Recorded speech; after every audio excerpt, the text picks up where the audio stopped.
Hey, good evening, everybody. Welcome to another wonderful show we've got planned for you. This is the 163rd Comic Art Live show, right?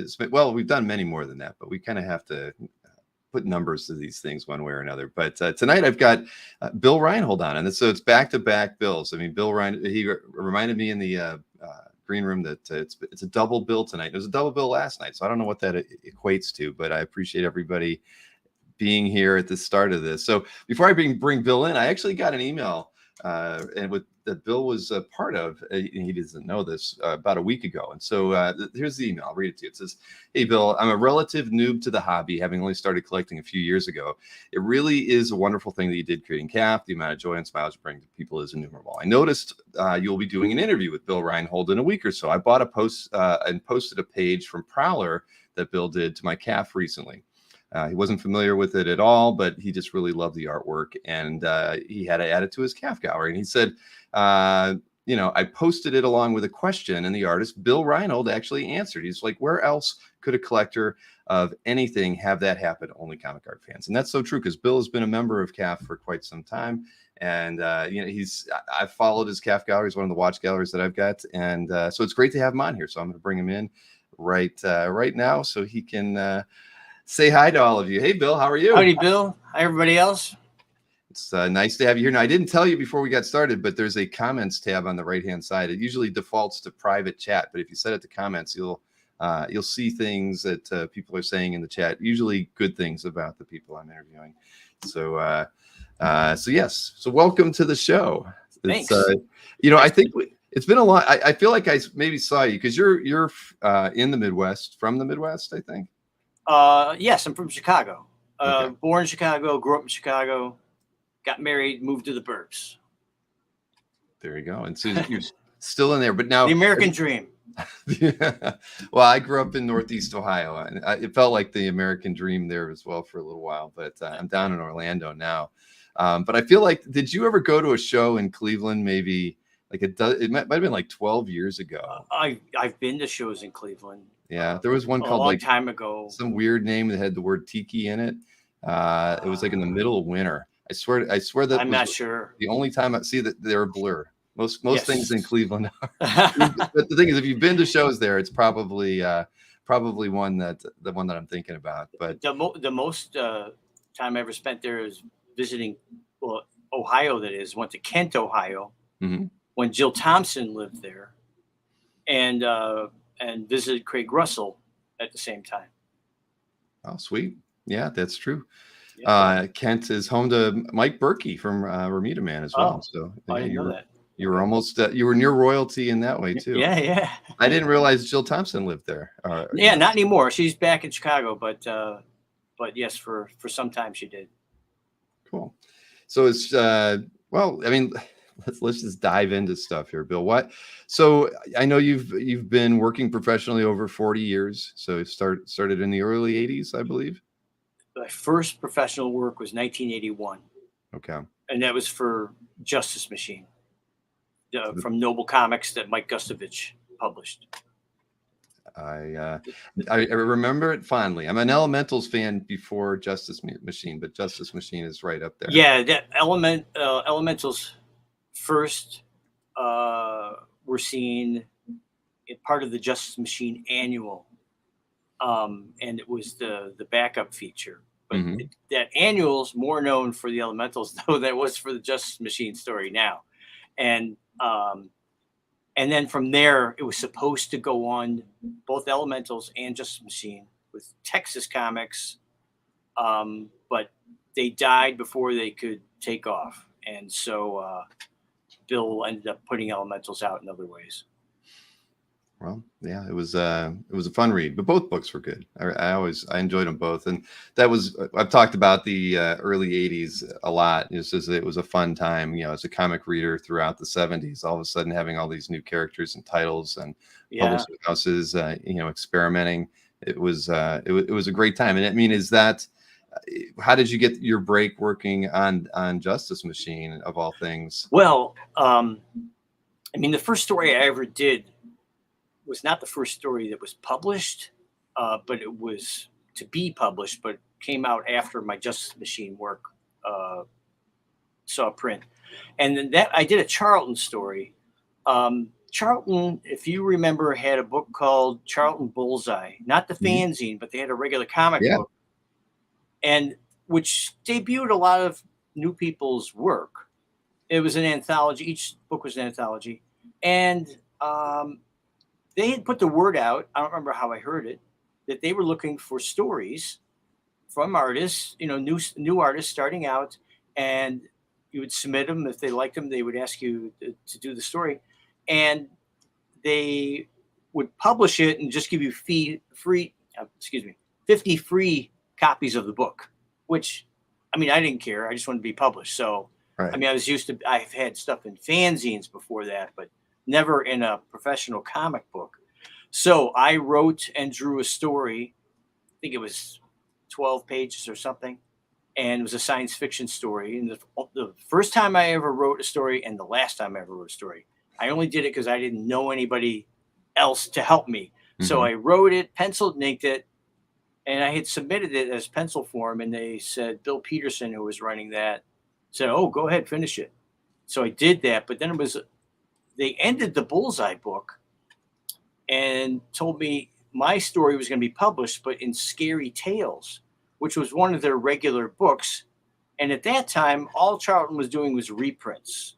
So they put my new story in one of their books, outside of, uh, you know, Bullseye. And that was cool because it was like I knew Scary Tales. I bought many of those because of Steve Ditko stories and other things. Right.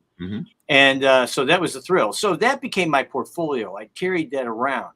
And I was at the Chicago Con, maybe 1980, and I was showing it around. I showed it to Jim Shooter, the story, and he looked at it and he goes, "I think you'd be better for heavy metal than you would be for Marvel." And I said, "Okay." So I walked away dejected, and I walking through the con, and there's Mike Gustovich sitting there with his first issue of Justice Machine, which John Byrne had done the cover, and the interior Mike Gustovich drew. So he's looking at my work, and he goes, "Are you looking for work?" I said, "Yes." And he goes, he thought about me inking him, and because the story I showed him was pencil inked, and I said, "Hey, that's fine." And then before we did anything, he switched it. And he says, "You know what? I think I'm going to, I'll let you pencil and I'll ink you." And I said, "Okay, great." So that became my first professional penciling job, and I did that for a number of issues. Um, Before that died, when they started to form together with Texas Comics, and the whole thing fell apart, unfortunately. Well, that's I mean, that's how old were you? I'm just curious. You need to get your I start. was not that young because I didn't go to art school until I was 23, almost 24, and got out of school when I was about 27, just before my 27th birthday. So in 1980, I would have been, what, uh, 65, 75. I was 25. Uh, no, wait, 1980. No, I wasn't. Wait, I'm doing the math wrong. 65, 75, 85. Yeah, okay, yeah. So, um, I was still pretty young. I got out of school in 82. I So guess you were still in school when you I when guess that's what I'm confusing here. Mhm. I wasn't out of school yet, and I started doing comics. And because of my school, some of the classes were studio classes, so there was no homework. You just came Right. into school to do that. So I took advantage of that time to work on the comic book stuff. And even then, anytime I had a chance at all, I worked on the comic book stuff. I remember in my third year of school when I was in illustration class, and I was showing people my comic book work I was doing, and they go, "You're doing schoolwork and this?"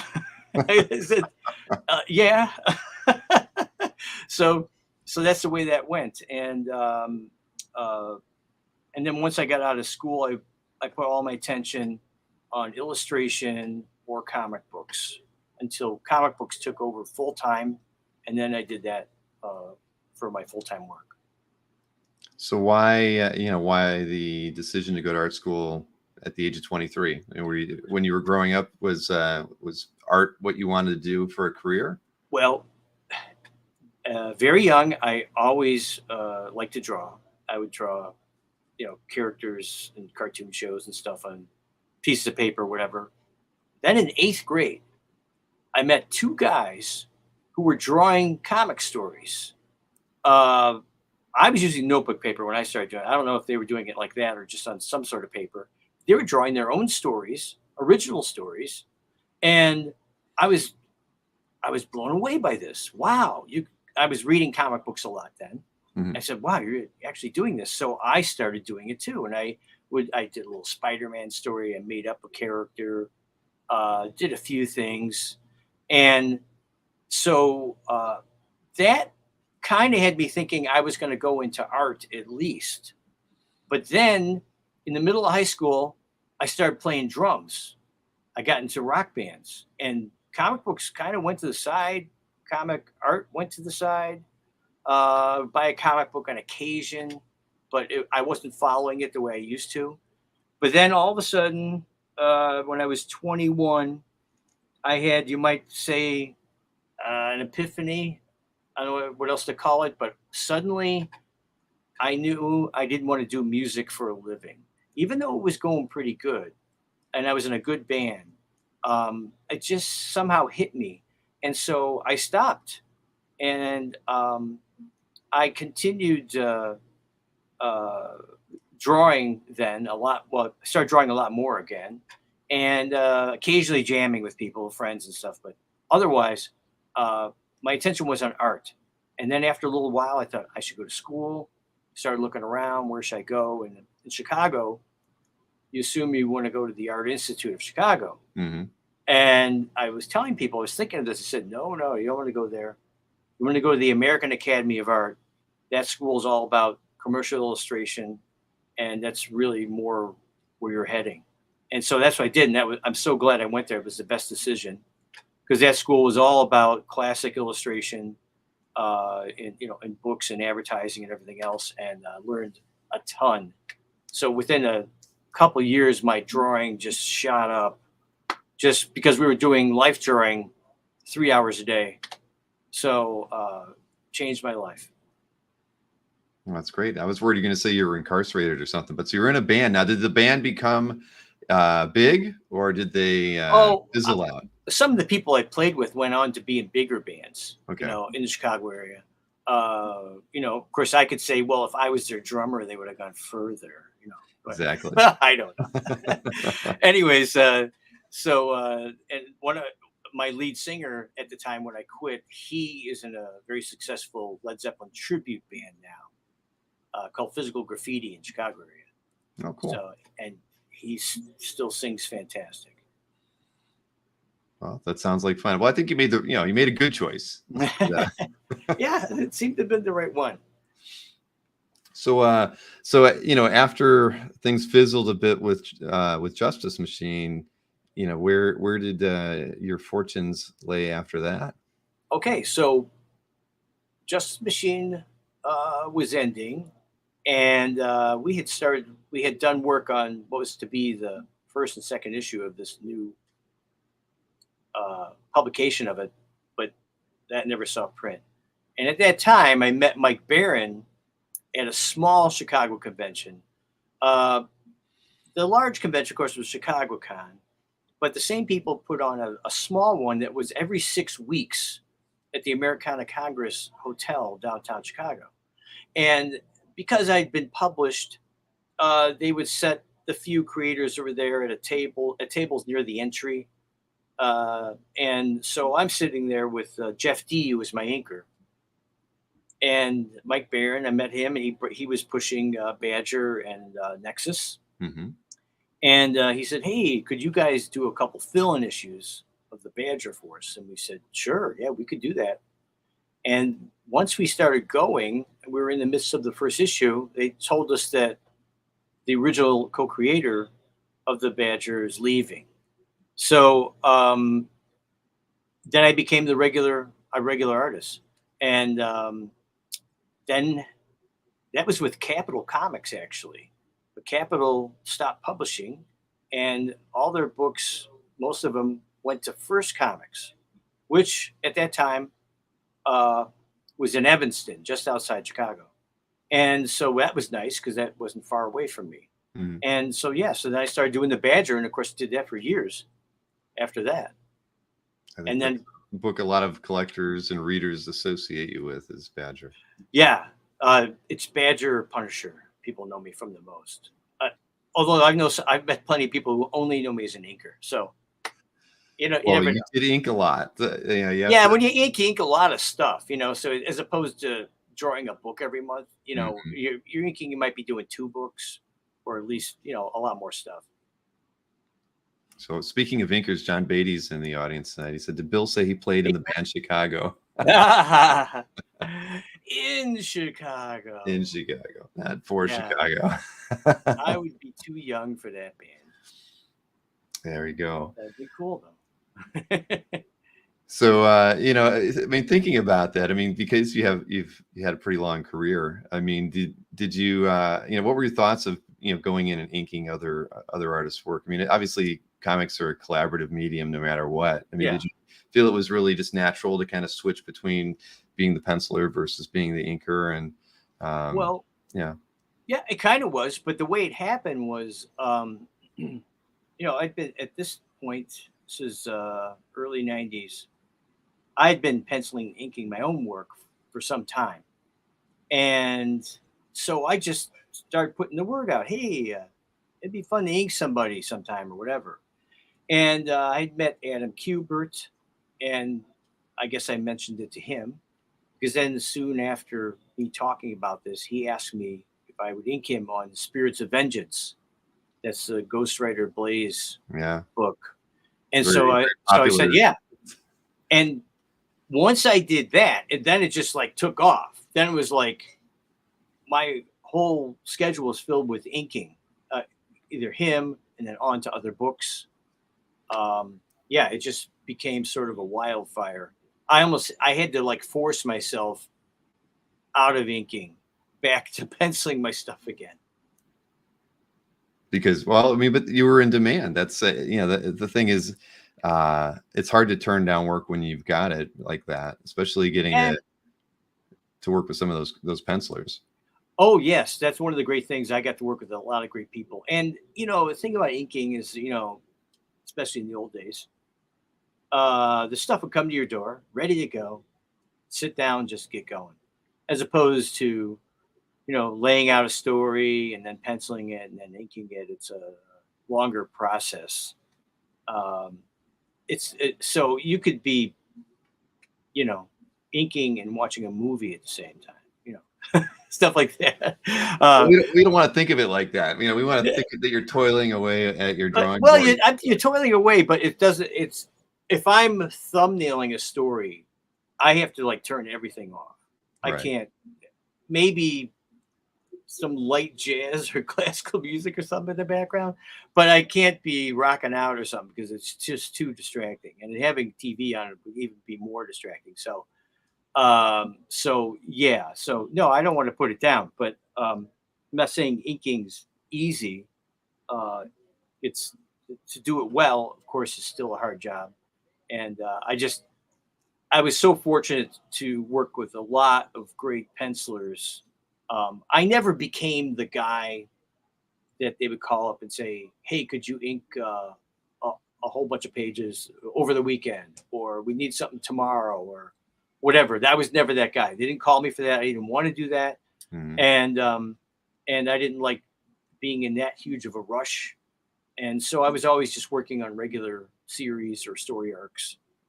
And I could go from there. Right after Spirits of Vengeance, uh, then I started working with Ron Wagner on some stuff, and then uh, the big thing that was a leap to a lot of stuff is when I started working on Earth X that John Paul Leon drew, and that happened because I was at DC doing Challengers of the Unknown, inking Challengers of the Unknown, um, and also the Book of Fate with Ron Wagner. So Challengers of the Unknown was John Paul Leon's book, and Alex Ross, who I was friends with still friends with, but I mean, we saw each other often back then. This would be like 1999, maybe. And uh, I was showing Alex my stuff. I'd go over his house, show him what I'm doing. I'd look at what he was doing, just hang out. And he was really impressed by John Paul Leon's stuff. And he remembered it. And he had this new project he was doing with Jim Kruger, Earth X. And he took me out to lunch to tell me about it. And he starts telling me about Earth X, which my eyes just rolled in the back of my head in like a few minutes. I couldn't take it all in. It was so complicated. But great concept and story, but it's heavy.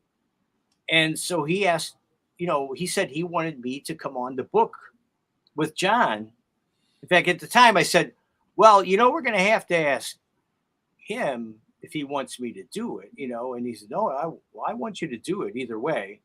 And he said the same thing when I worked on Doug Braithwaite with the story arcs after that. Yeah, that's John Paul's work there. And that was a 12-issue series bookended by 2 double issues. So 16 issues. Spent a long time on that. And for a few more years did Universe X and Paradise X with Dougie Braithwaite. Mm-hmm.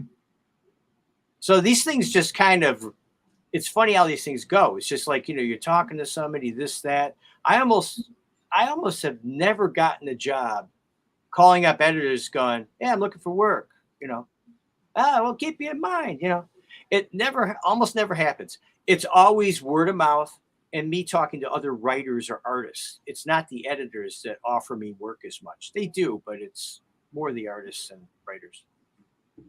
Oh, that's great. So how did you get past that,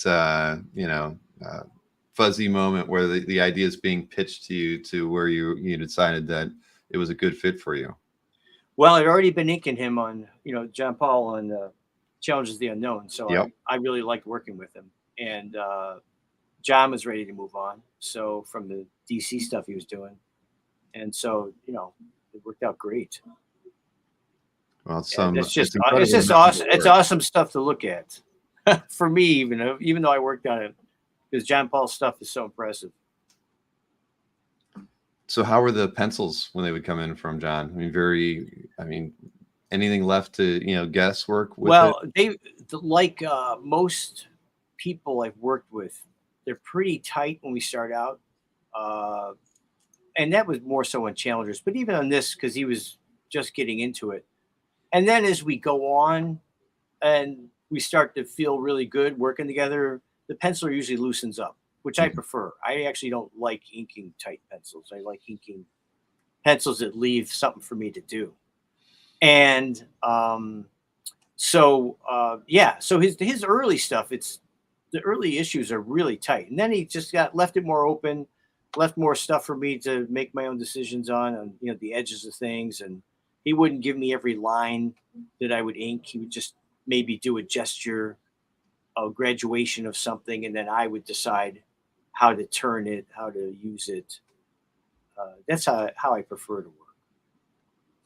But to keep the, obviously you have a relationship and a working relationship with them, so you understand kind of what they might have done without filling in certain areas. But how do you have that confidence to kind of still make it feel like John's work if there's something that you're filling in that maybe John didn't fill out as well? Is it just feels right because you've been working for so many issues before that you have that kind of shorthand with them?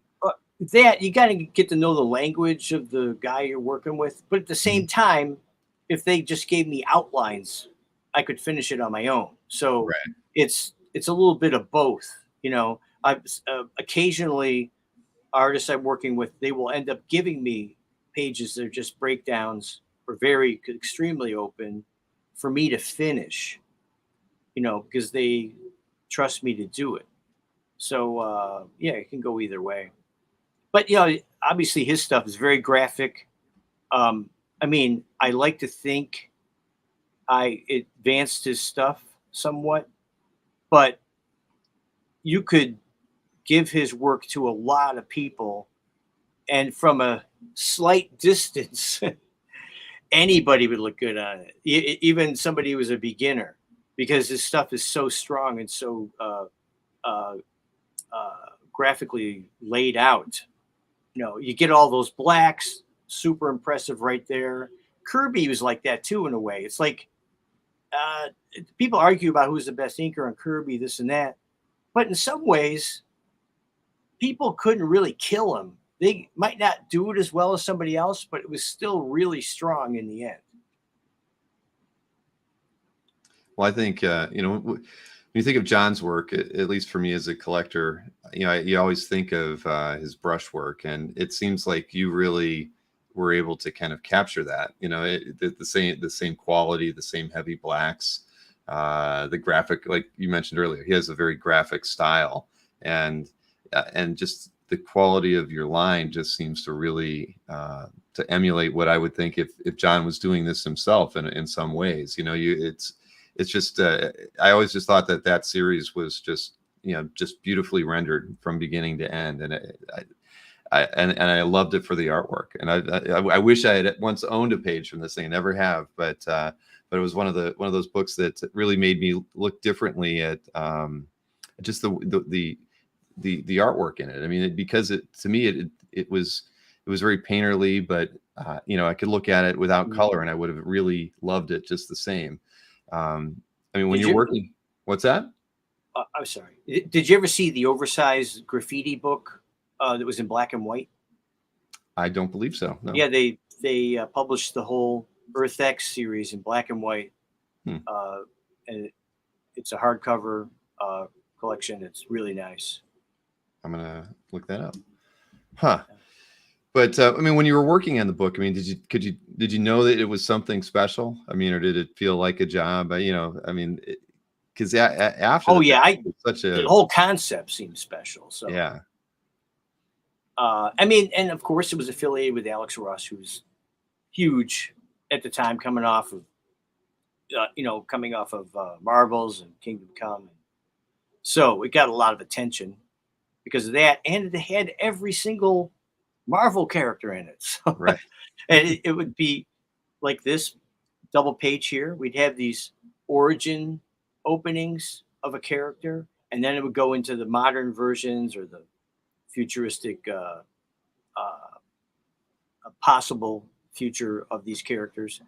And I mean, so through that series and this, and then the further parts with Universe X and Paradise X, I worked on just about any character you could think of. I'd be surprised if there was a Marvel character that existed at that time I didn't get to ink in some panel, someplace. So that was super cool for me as a fan, because when I came into comic books, I mostly wasn't working on things that were as mainstream, I guess you'd say. So, working on a straight superhero stuff was not something I usually did. Although I started out like that on Justice Machine, but then after that, I was always looking for other things kind of outside of that. So it seems like the Chicago connection kind of worked well for you in a way. Like, if you were in some other city, maybe some of these opportunities wouldn't have presented themselves, where you had gotten to know other artists that were local and that led from job to job. Maybe you would have been having to pick up that phone and call back Jim Shooter to tell him, I didn't need heavy metal after all, Jim. I was able to do it. As it kind of turns out, I mean, of course, I used to dream of going to New York. I used to be jealous of all the people working in New York. They just walk into the Marvel offices looking for work, and I couldn't do that. So, so a number of artists that came up more and more through the years in the Chicago area. Alex was later, of course.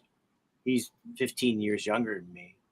And with Jill Thompson, Scary Godmother, she's from the Chicago area. And I got to meet her when she was very young, when she started out. Hillary Barta, number of people came out of the Chicago area. Yeah, he's the best.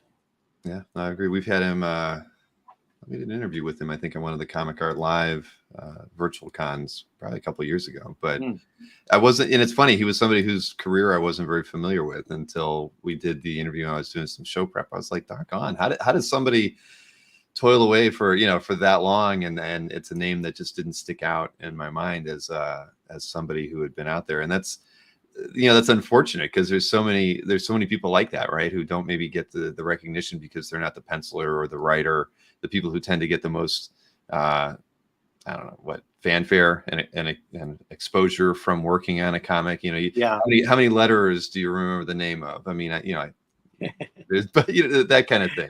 Sure. But well, yeah,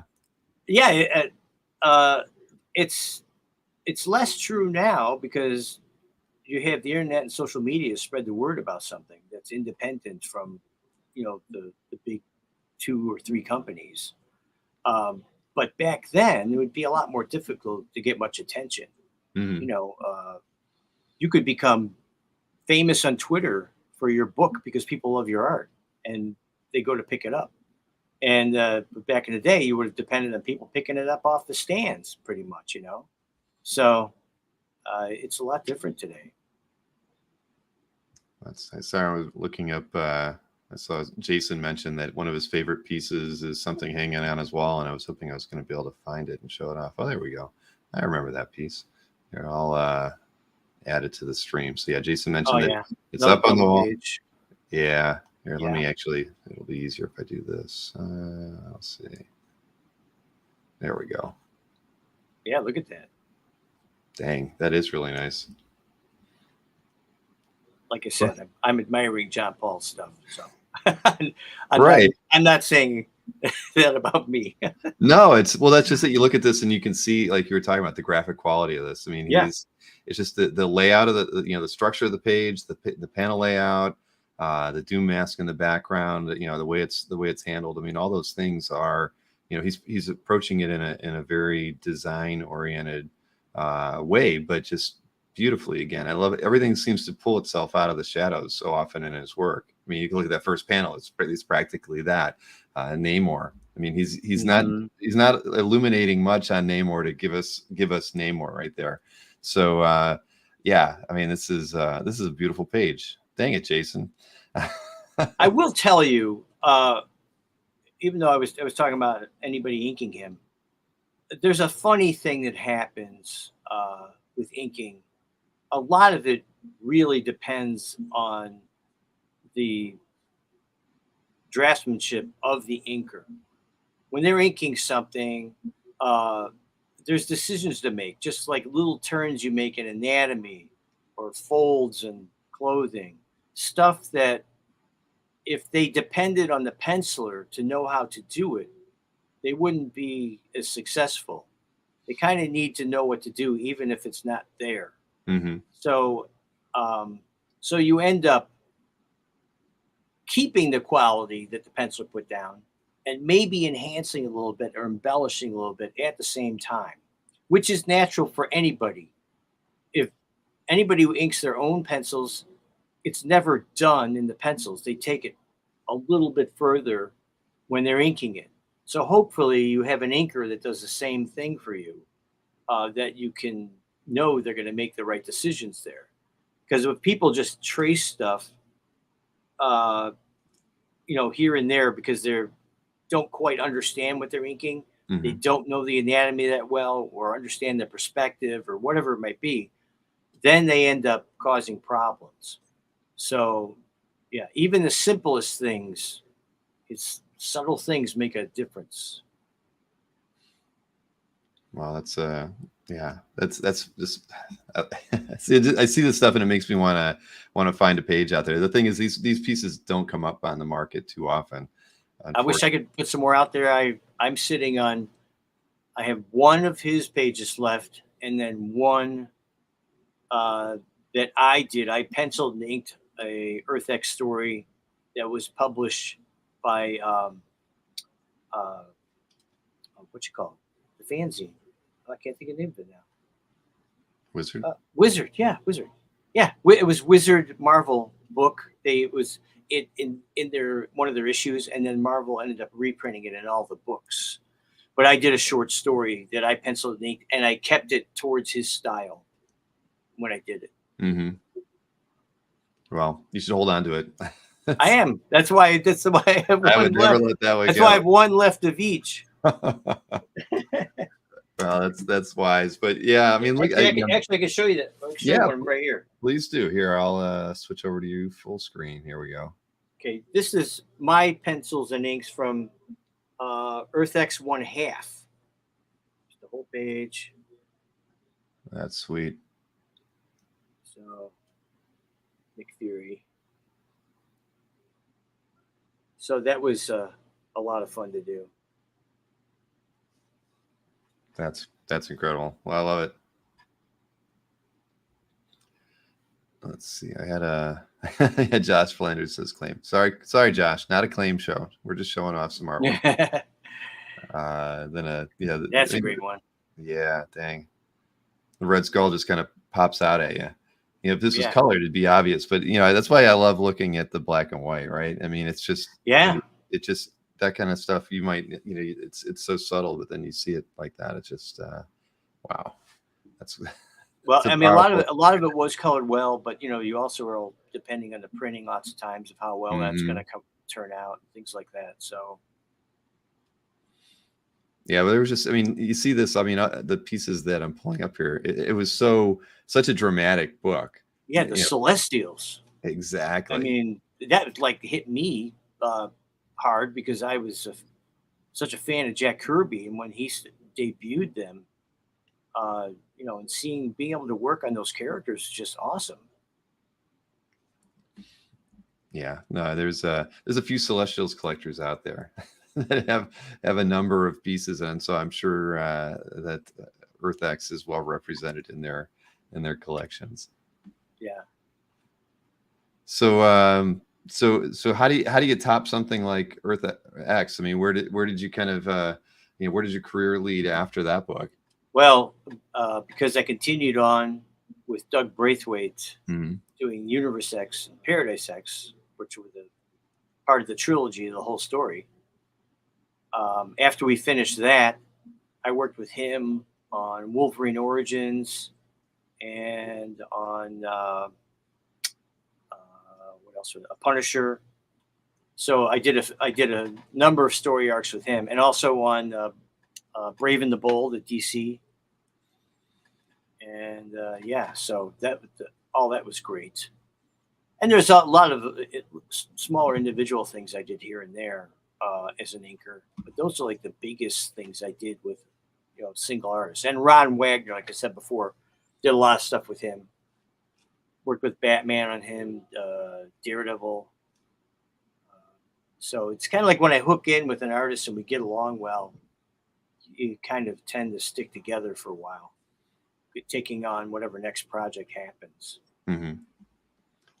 See, Antoine mentions a Green Lantern run with Braithwaite too. Yeah, that was the Brave and the Bold. Brave and the Bold. Yeah, it was Green Lantern and Phantom Stranger. Well, I've got some artwork that I picked from your calf gallery. All right. Just some stuff to show. Most of it, I'm sure you don't own any longer, but it's nice to look at. So I'm glad that you've kept it up there. If it's up there, I probably don't. Yes. That's from Punisher Empty Quarter, which was basically a graphic novel, but it was published comic size. Mm-hmm. So then they just call it a one shot. That Mike Barron wrote, of course, and that was a great story to do. At that time, to me, that was the best work I'd ever done, and this was 93, and I was really proud of it. And unfortunately, it was printed badly. Marvel used to do, and DC was doing it too. They were doing they're printing books on this like heavier soft paper, and what would happen is all the blacks would like gray out and the color would look too strong. It was a mess. The coloring was done well by Mark Badger, but ended up not printing well at all. And so I used to walk around with the black and white to show people, Xeroxed out. Hey, look at this, because I Right. just felt like nobody saw it because of how it went. Yeah, that's unfortunate. I mean, for me, I actually that's my time period where I wasn't reading books off the shelf from like 89 until 95. But going back and looking at those issues, it was. I mean, the coloring tended to be printed poorly. And so that's unfortunate to see something like this, because this is one of those oversized pages too, right? It's from that era, Yeah, it is. Marvel, where they're a couple inches larger, both dimensions. Right. And the reason for that I was going is to ask you because why. when they first, okay, when they started doing bleed books, in other words, the art would bleed off the page. Hmm. You know, um, the live art, where the lettering and such would be the same proportions, 10 by 15 proportion, you might say, of the original art. Um, so at first they even gave you paper that was that size. It would be, so you basically have your 10 by 15 area where the art would be a normal size comic book page. And then because it was bleed, they made it larger to take care of the extra art you were going to put on the page that would bleed off the printed book. Hmm. Well, I think after a time they thought that was just kind of a lot to handle, the large art like that, and you couldn't throw it on a Xerox machine without Xeroxing it twice and doing whatever. You could scan it, of course, on the larger bed scanner, but it was inconvenient, I think. So then they started doing the pages smaller with the areas shown for bleed and the interior part where the lettering was. So actually, comic art is smaller than ever now. It's not even 10 by 15 anymore. It's 10 by 15 with the bleed, but the interior part is like, I don't know what it is. Like instead of 10 by 15, it's like 9 by 14 or something like that. But I resisted doing the smaller version for quite a while. So I did this large. I did a number of other books that I drew oversized like that. Hmm. When I was working with Adam Kubert on Spirits of Vengeance, he was doing that. He didn't want to give it up either. But finally, I switched and I went back to working on the now smaller size, except for some special projects I'll work larger. But Yeah, your name came up. Because I did an interview with Adam a couple months ago, and right mm, at the end of it, he had brought some artwork from his vault of and Spirits of Vengeance. He had a DPS from that, and it was one that you had done, and it was on the oversized board. yeah, And and he was, yeah, very proud of that. Well, it's a very impactful book, regardless. Very sought after from art collectors, of course. Um, but yeah, it was impressive, and it was a surprise too, because I didn't know what he brought. But that was one of the two pieces he really wanted to show off at the end of the nice. show. Yeah, I Yeah, really loved working with him.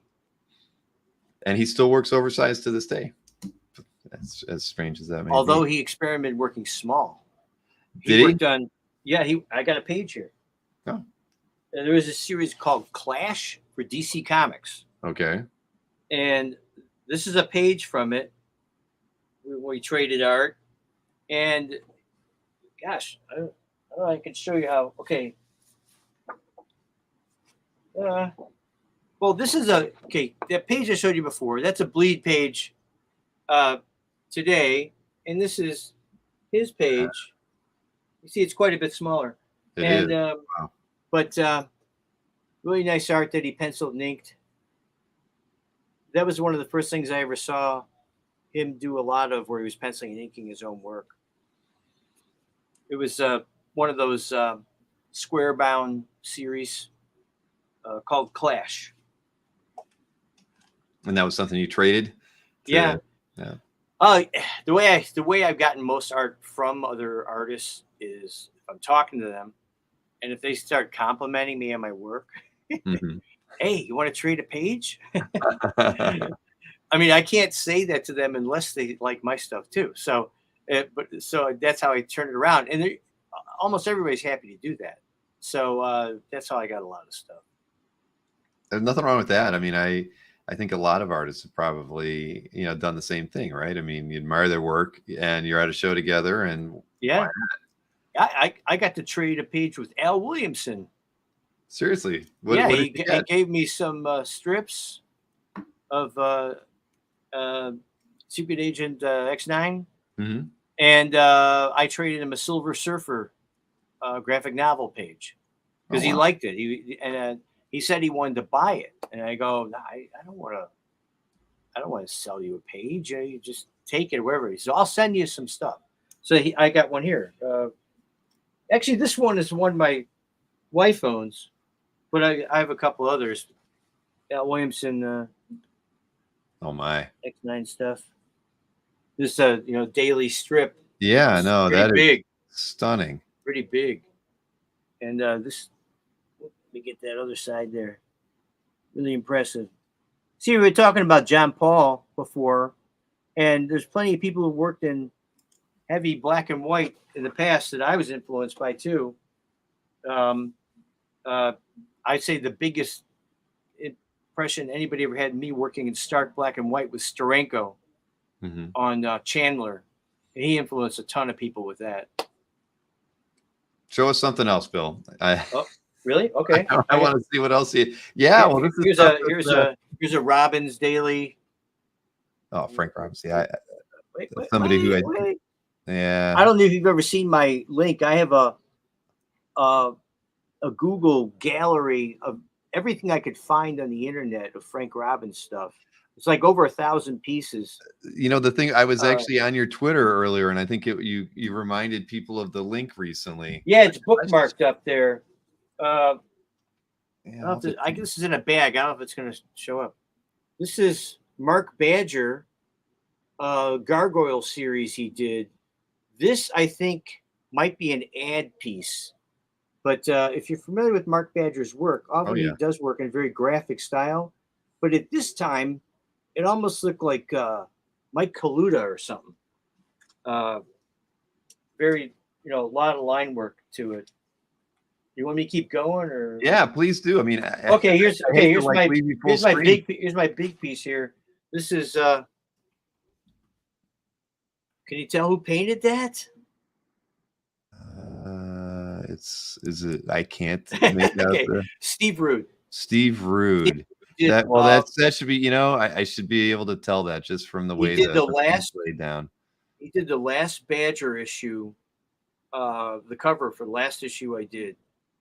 That was issue 32.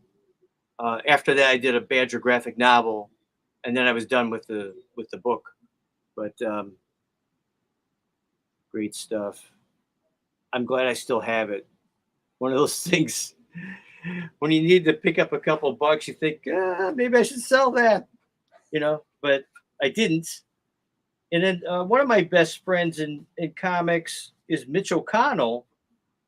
We went to school together, and this is, I think, God, kind of like it's like something he did for a clothing catalog or something. You see how 80s that is, Oh yeah. but his stuff is just awesome. Great artist. This is a piece. He did this graphic novel called Ginger Fox that Mike Barron wrote. This was for Kamiko, I think it was. Anyways, and I modeled for that character with his hair back and the cigarette in his mouth. Even though I never smoked, I had to do that part. But just really fantastic work. So, Wow. yeah.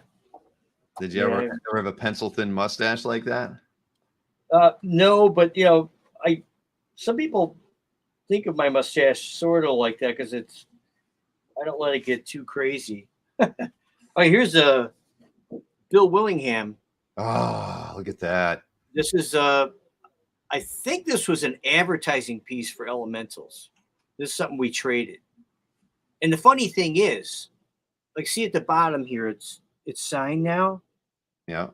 But when we traded it, I didn't even have him sign it. I noticed a few other pieces I have by people. I noticed I have a Jill Thompson Wonder Woman page.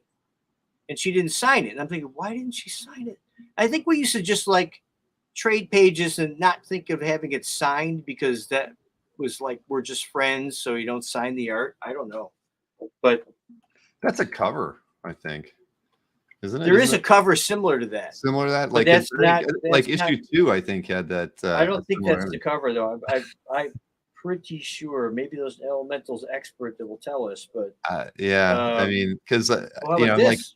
I thought it was, but Dynamo Joe by Doug Rice. oh man, It that was a is giant sick. robot series he did. Like Japanese robot style. I don't know if you're familiar with that at all. I'm not familiar with the That, book, but that's from First the art. Comics. Okay, wow. Yeah. Okay. This one, another big one.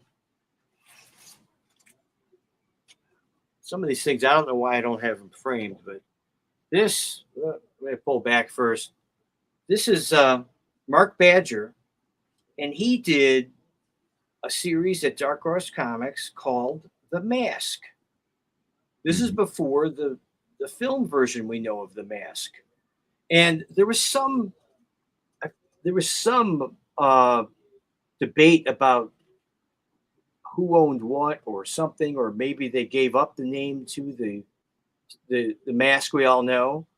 But uh,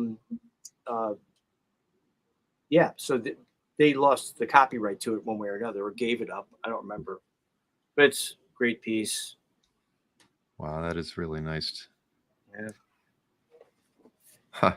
So just odd stuff I've gotten through the years that trade with people, gifts one way or another, and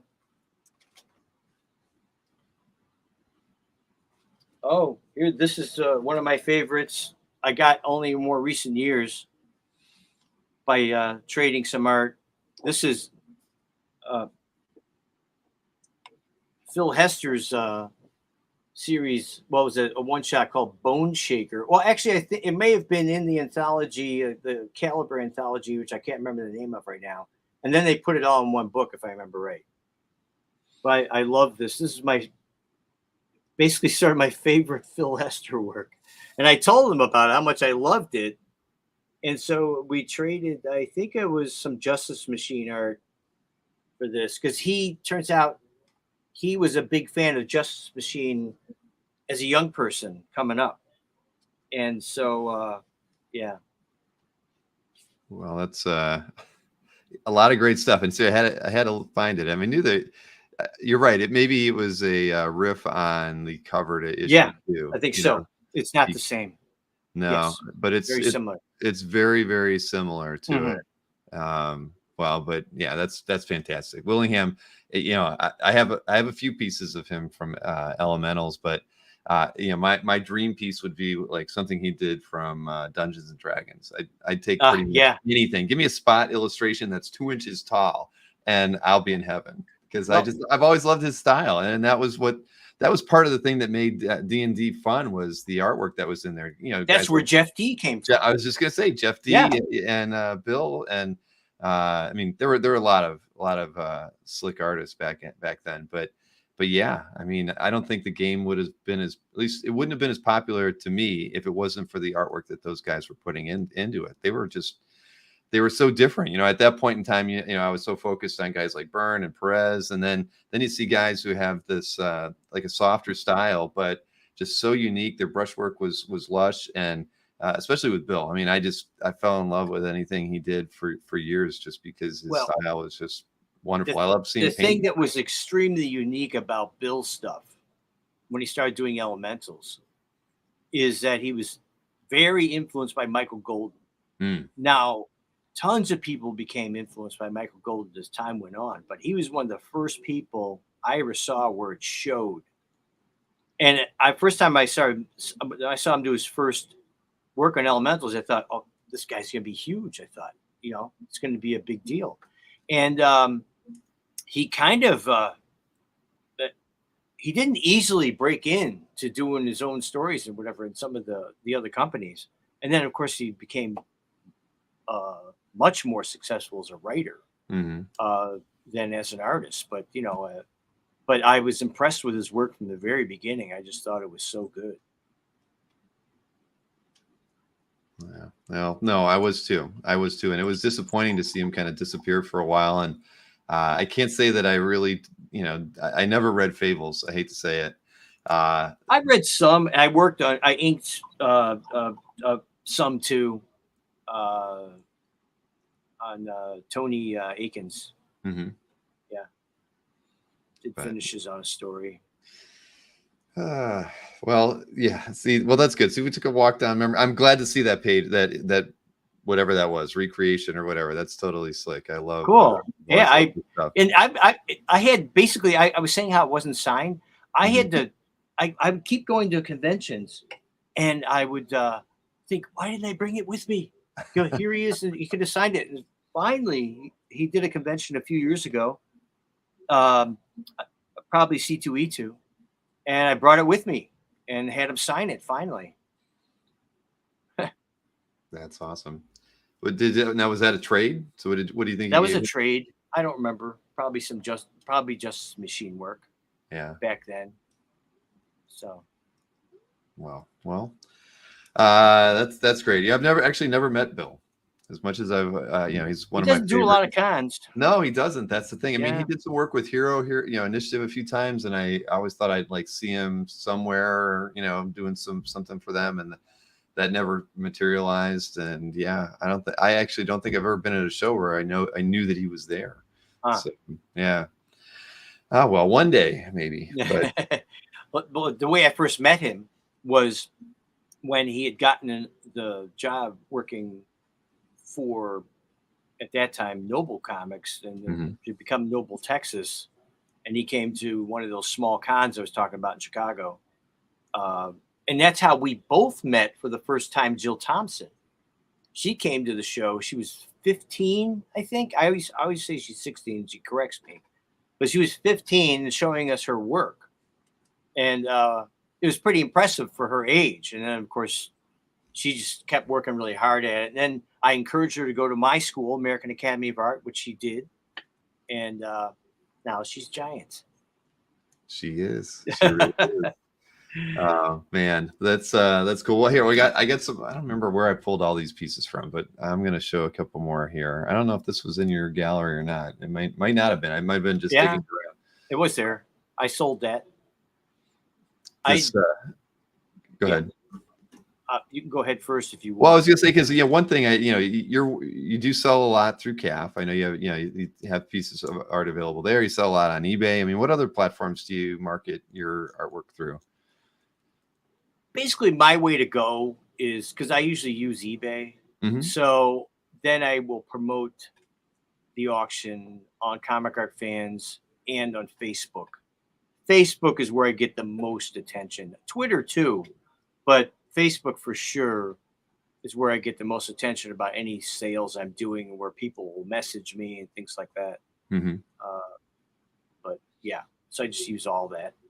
Do you get out to what's your next show, or what's your 2023? I've been cutting back on shows lately because I'm behind on the work I'm doing, the graphic novel I'm working on, Mm. and so the next thing I have is Dragon Con. In That's the very end of September, beginning of I'm very end of August, beginning of September. We were invited to Dragon Con a couple 3 years ago, and Linda and I were, and this is different. Um, I'm friends with one of the managers at Hard Rock Cafe in Atlanta. She's an old friend of mine, and they put out these pins, dragon pins, that every year they have at Dragon Con to sell. There's something. They're big collectors of these things. They buy them every year.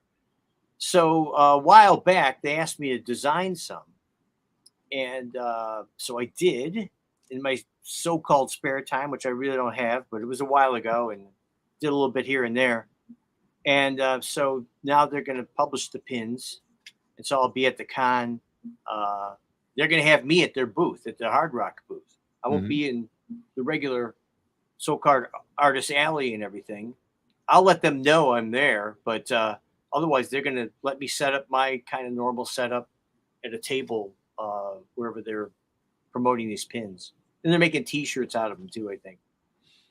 Have you been to Dragon Con before? Yeah, like I said, a few years ago, we Yeah. were invited. Uh, the funny story there is the guys from Dragon Con came up to Linda and I, my wife Linda Lessman Reinhold, came up to us at our table at C2E2, and they said, "Hey, we'd like you to come to Dragon Con someday." I said, "I've always wanted to go to Dragon Con, you know." So I said, "Great," and so they gave me their information or something, and then I completely lost it.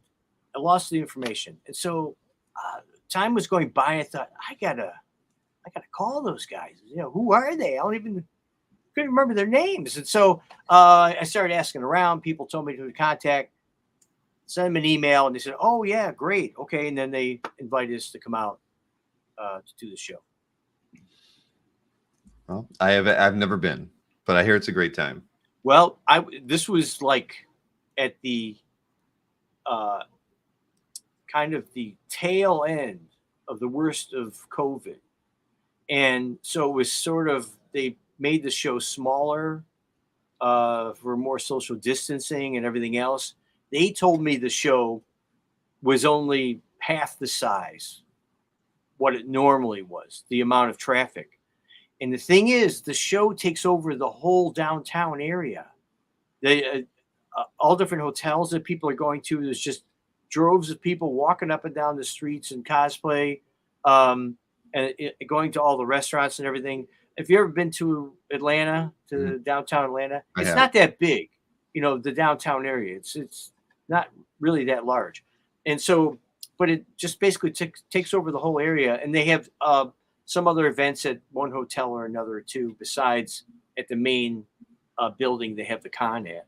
So it's a really big deal for Atlanta when they have it. Cool. Now you've mentioned Linda a few times. You showed that one Williamson piece. You said it was hers. So does she Yes. collect as well? I mean, is she as avid a fan and collector as? Not really. She's just she's She has just one. friends with ours. I don't know if you know much about her history at all, I but don't. okay, okay. We got married in '87. She was my colorist at the time on the Badger. Okay. But her history is she was partners with Barry Windsor Smith, you know, during the studio days. And most of the pieces you see from the studio days, she modeled for those. Okay. Uh, most like some of the most famous pieces he did. Um, so that was in New York. She's from Chicago, in Chicago area. And then when they broke up, she moved back to Chicago area and she started looking for work, found work at First Comics. And then she became my colorist. And I had to wait through a couple boyfriends, but finally it was my time. And and so yeah, so we've been married since '87. She colored my work a lot on the Badger, the Punisher novel Intruder, Silver Surfer graphic novel Homecoming that Jim Starlin wrote, and various other things. Some of the on the Prowler she colored the covers, but not the interiors. Uh, anyway, so she cut back once we had kids. She wasn't doing as much, but she was never. She'll tell people she was never like a big comic fan. She loved like reading like Little Lulu when she was a kid and stuff like that. But she was not a superhero fan at all. And I should add that she worked in the Marvel offices in the '70s in the bullpen then. Oh, wow. So she goes way back to then.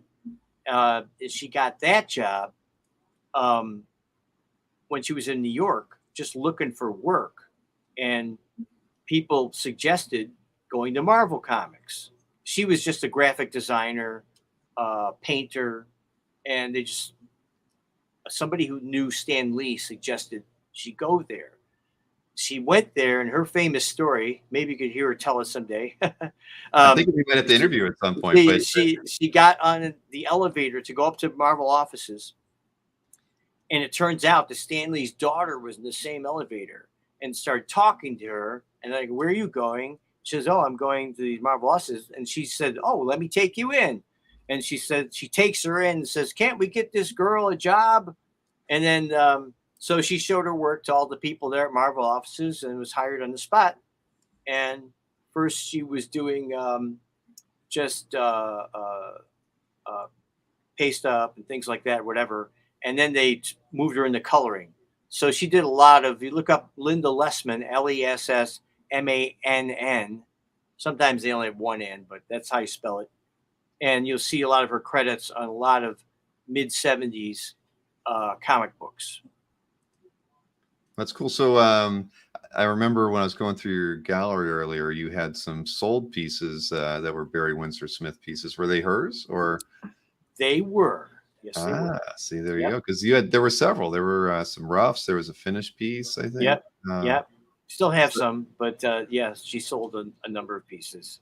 Well, that explains it, because I that was something I meant to ask you about, was your affinity for Barry Windsor Smith, and now Oh, well, I'm a huge fan of his work, but it's more complicated after that.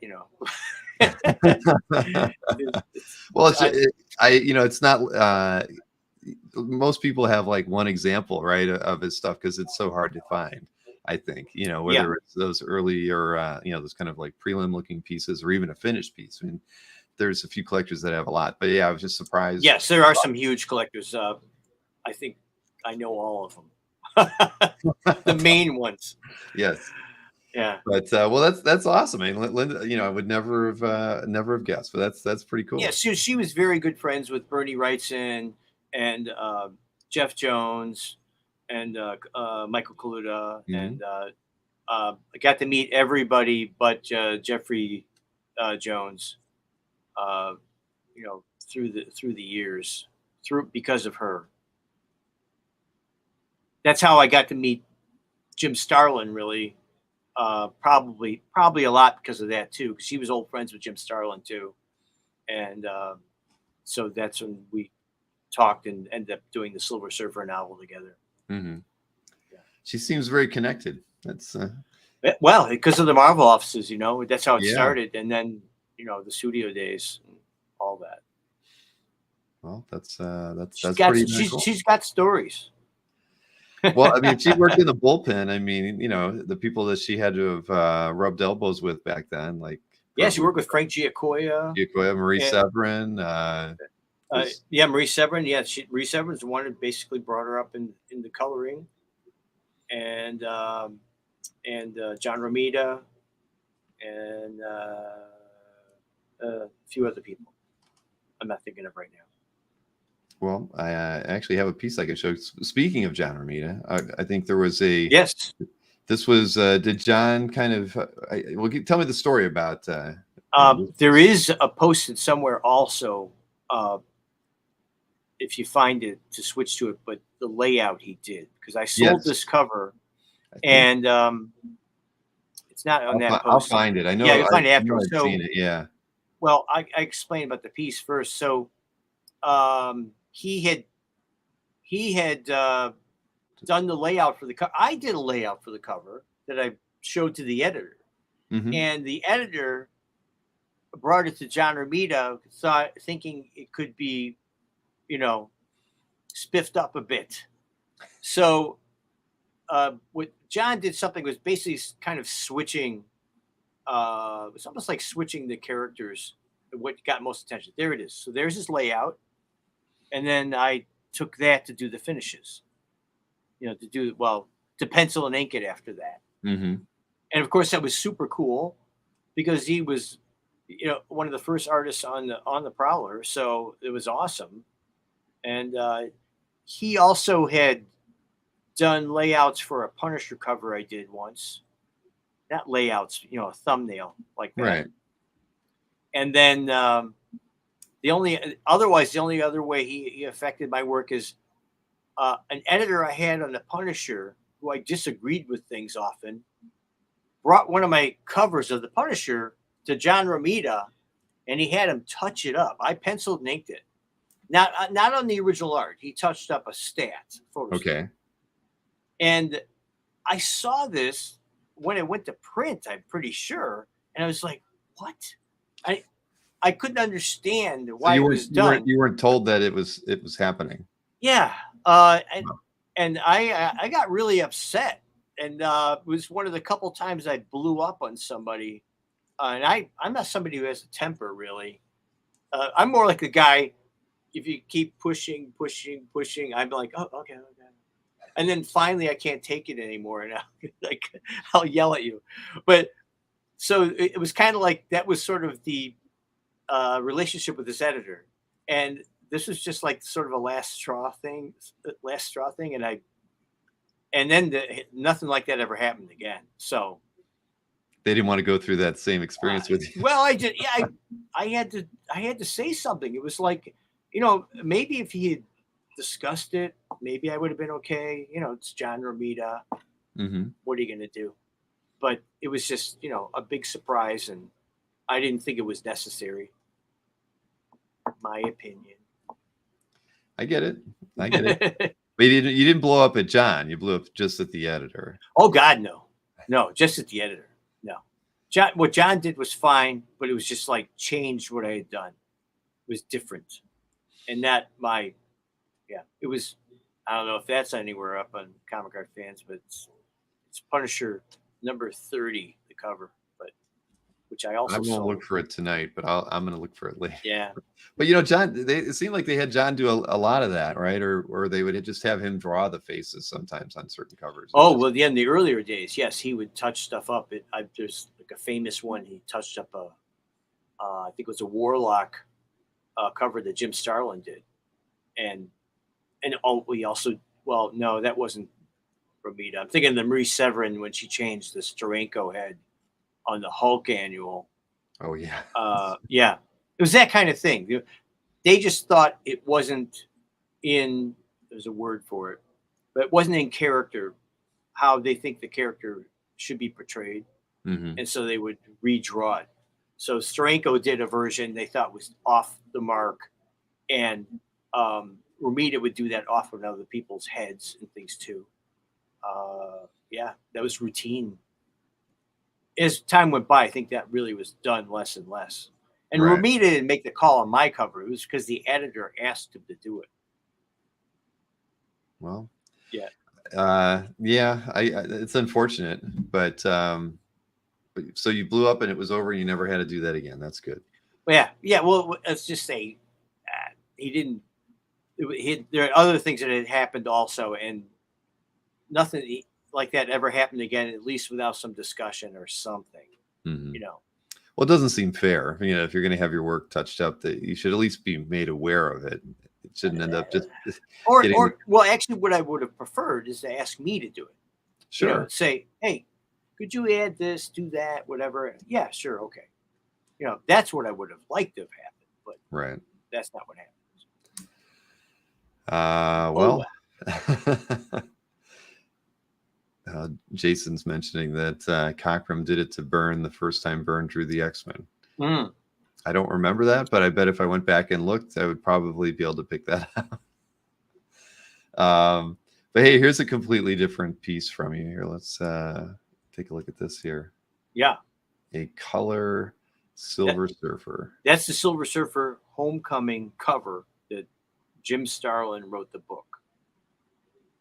Now that's my scan I have up here, Yes. and the reason I scanned it is because I sold it, and it's up for sale right now. And the seller, often what he has done, he'll have somebody do a mock-up of the lettering for the display lettering for the cover, and then have that put on an overlay uh, to promote the sale of the book. So The when you art. buy Yeah. it, you can have an overlay that shows the title and anything else that would have been on the printed cover. Yeah, some And some collectors feel that adds value. I've never felt that way at the end of the well, day, but it's something that there's what I mean. There's a segment of the hobby I think that likes to see that on there, especially with and a cover. they maybe they like framing it like that. And Yeah. I mean, at least if it's on an overlay, at least you're not hurting the original. Hmm. Uh, but the piece that's up for sale, I have no idea why, but the all of the values are changed. It looks uh, much warmer and browner, and it looks. I think it would sell faster if they haven't sold it yet if it looked like this, but they're trying to sell it by having it look different. I have no idea why, but anyways, but that was one of the few covers I did. At one point, I thought I'd be doing a cover every year, and it didn't work out. I did a Badger Hexbreaker novel cover. I did 2 Punisher graphic novel covers, and then I did this cover. And these are pretty large. I have on my wall. I have the Punisher Intruder cover. I have that. But yeah, so I really was proud to do this piece. And my wife modeled for Shala Baal there, uh, up in the top right. She's made her way into many an artist's artwork. So you mentioned you've got something on the wall. What's the decision-making process for you for, keeping something and not putting it out to market versus the pieces that you've sold in the past? Well, I'll just say I try and keep something of everything I've done. Mhm. I used to have sort of a rule of keeping at least 5 pages of something, but I broke that on occasion. But I still have something. My favorite things I've worked on, like the Silver Surfer graphic novel, I have a few pages of that. Um, 2 of them are on the wall, and a few more in the drawer. So yeah, so I try and keep something, and there's some things I have for years. I kept like the whole stories or story arcs. I did this series called Spike for Marvel's Heavy Hitter series they had for a while. I don't know if you're familiar. I've heard that, but I'm not familiar Yeah, with the it was Marvel Epic, and so this is a series that Mike Barron and I co-created, called Spike, Spyke, and I still have all the art from that. And it's partially because I've always hoped it would be reprinted someday, because we own the rights to it, Mhm. and almost happened a couple times, but whatever. But I still have it. It's not even something I know that people would even care that much about. But sometimes when you have art and you're keeping all this stuff, and you go, all of a sudden you're finding out this stuff's worth money, and then you think, I need a new water heater, whatever, Mhm. and you sell stuff because that's part of making a living is, for me as an artist, is selling my art, the physical art, Sure. going to conventions, selling it, whatever. But I kept a lot of stuff, and then I'd whittle that, going through that, whittle stuff out that I I'm willing to give up. So would you typically set those pages aside that you wanted to keep the what Yes. before you started selling anything? It wasn't like Yeah. you sold some Exactly. pieces and then waited till you had half of it Right. left. I'd No, keep you up. you you knew the ones you wanted. That's Right. that's a smart way to go. Yeah. Yeah. I pretty much do that with anything I was doing. So No, well, that's great. I mean, I always lament when you hear the stories, of early creators just sold everything, didn't have any of the pieces left, and never thought to set pieces aside. I think that modern artists tend to set a few more pieces aside these days versus letting them go because they're thinking about where they're going to be in 30 or 40 years. Just like yeah. you may need a water heater someday. So it's smart. I mean, if you were doing it back in the 80s and 90s, I mean, you were kind of ahead of the curve to be setting stuff aside and keeping it for yourself. Yeah. Always, like I say, but still, just if need be, I would dig into that too. But it's like I feel like I don't have a lot of art, but then I look and I go, I have a lot of art. I still have a lot of art. I just don't have as much as I used to. Right. So Alex I wants to mean, and know. how much can you really keep? I mean, it's like if you frame stuff, put it on your walls, and you could switch it up once in a while. Mhm. But if you have like a bunch of stuff in drawers that you like never look at or in a box or something, I mean, at some point you think, why do I have this? It's like just to have it. It's like if unless you're going to do something with it or give it to friends, family, that's a way to do it too. Okay, True. go ahead. But yeah, Alex wanted to know if you've ever sold something and that you wanted it back. So you regretted that decision afterwards. Well, I do think that once in a while, I've been tempted on occasion, of buying something I saw, missed a couple of opportunities where things were like actually pretty cheap, and then I would not buy it, and then a few years later, it like quadrupled in price, and I should have bought it back then. But I there was only one piece I did seek out like that, a Badger piece to get back, but otherwise not that much. Never were able to locate it or Well, acquire it. I just often it's just like not the amount of money I'm willing to spend to get the piece. So it's like it's I'd have to really really want it and feel like I don't have something just as good already. Hmm. But still, I'll regret on occasion, stuff I don't have. But as long as I have a certain amount for myself and to pass down, to family, I'm good. That's great. Yeah, I recently picked up an expensive piece of art, and I'd promised myself and my wife that I would sell a few things. I went through the first two portfolios and I couldn't find a single thing I wanted to let go of. Well, It's not an easy decision to do for some, when most of the stuff you have, you love, and then when it comes yeah. time to thinking about how do you pare something down, to get something that you also love, it's not easy. I still haven't quite I haven't picked a piece yet, and I've looked twice now, Well, digging through the stuff. It's hard. I wish I had been a better collector. I'll say that because um, I was not really a collector per se. I did buy stuff at a certain point in the 80s. I bought some Gil Kane stuff. I bought some Kirby stuff. Like the Kirby page I bought from him in 1990 when he got a lot of his art back. And I Hmm. was in New York. And we were just there. Linda and I were just there visiting her friends in New York, the artists we were talking about before. And so Kirby set up, he's got all this art. And I thought, oh, I got to buy something. And at first, I was going to buy two inexpensive pages that he had. And I say inexpensive. This stuff, if you can't even imagine how cheap this stuff was. I could have put my kids through college if I had put down some decent money that day. But I was going to buy a couple things that were like $100 each or something. Hmm. And instead, I got a Fantastic Four page, which I even went to my wife. I want to get this Fantastic Four page, but it's $300. Oh, I know okay.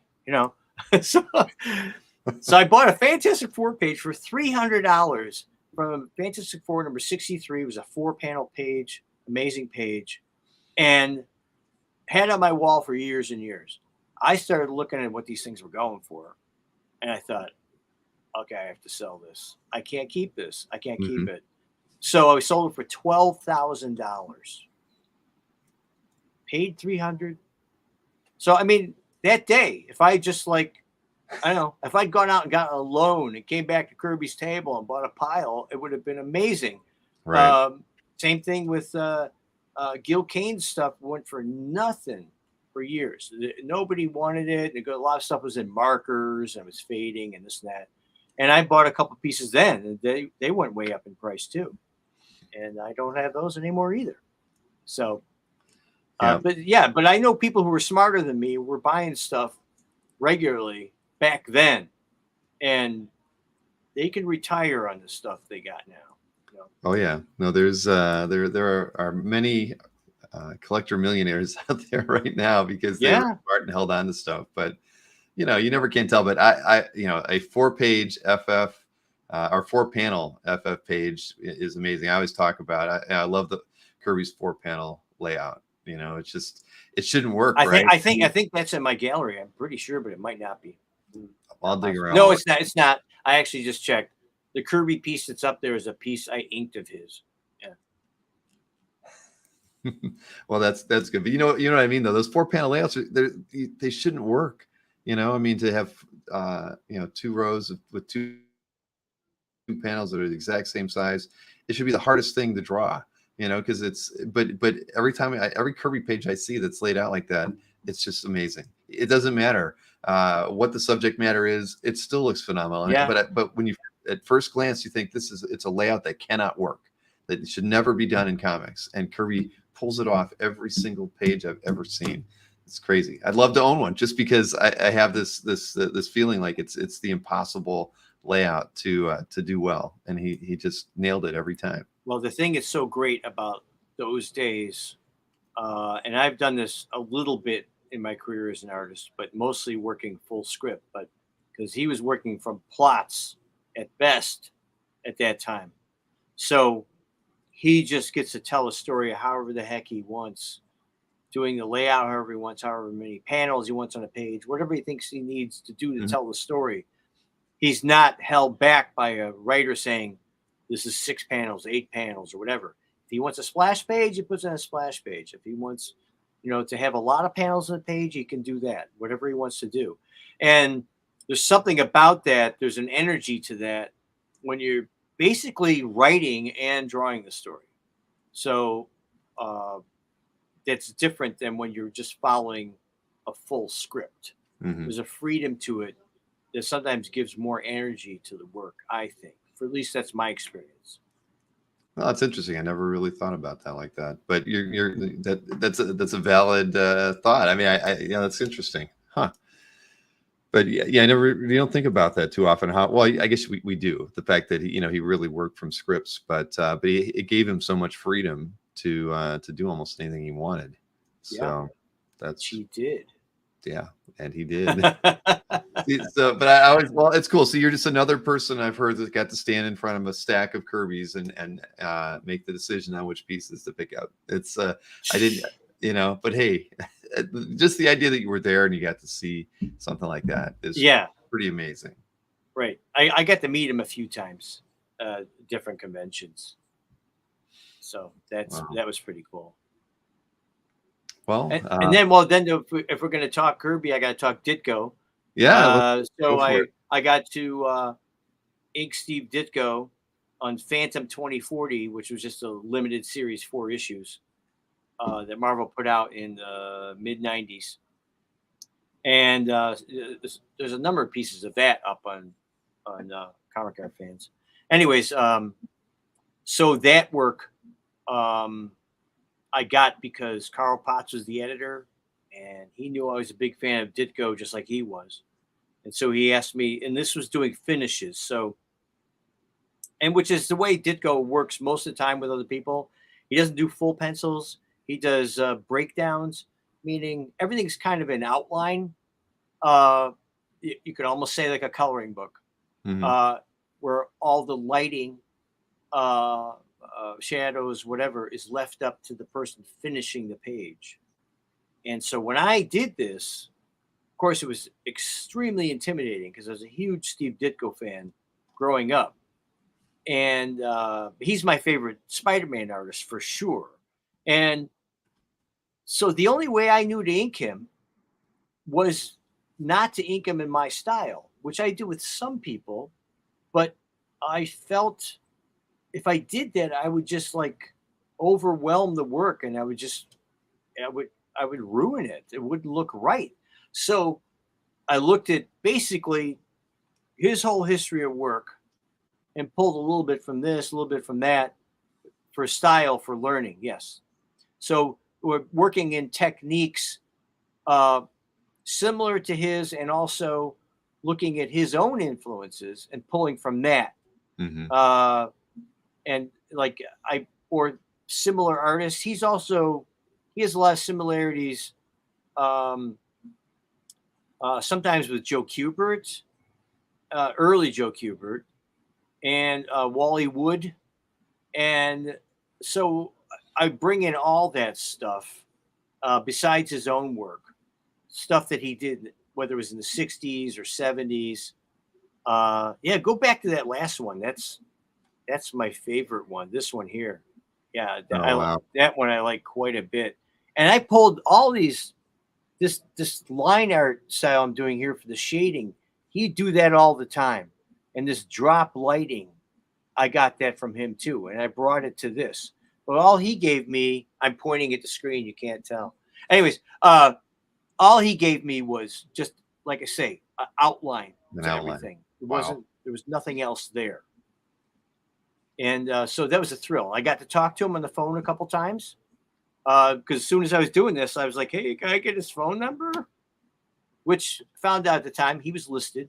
Anybody could get his phone number, but um, so I called him and talked to him a couple times about the work, and he also wrote me letters. He has so many other people, and it was fantastic experience, for me as a young fan of his work.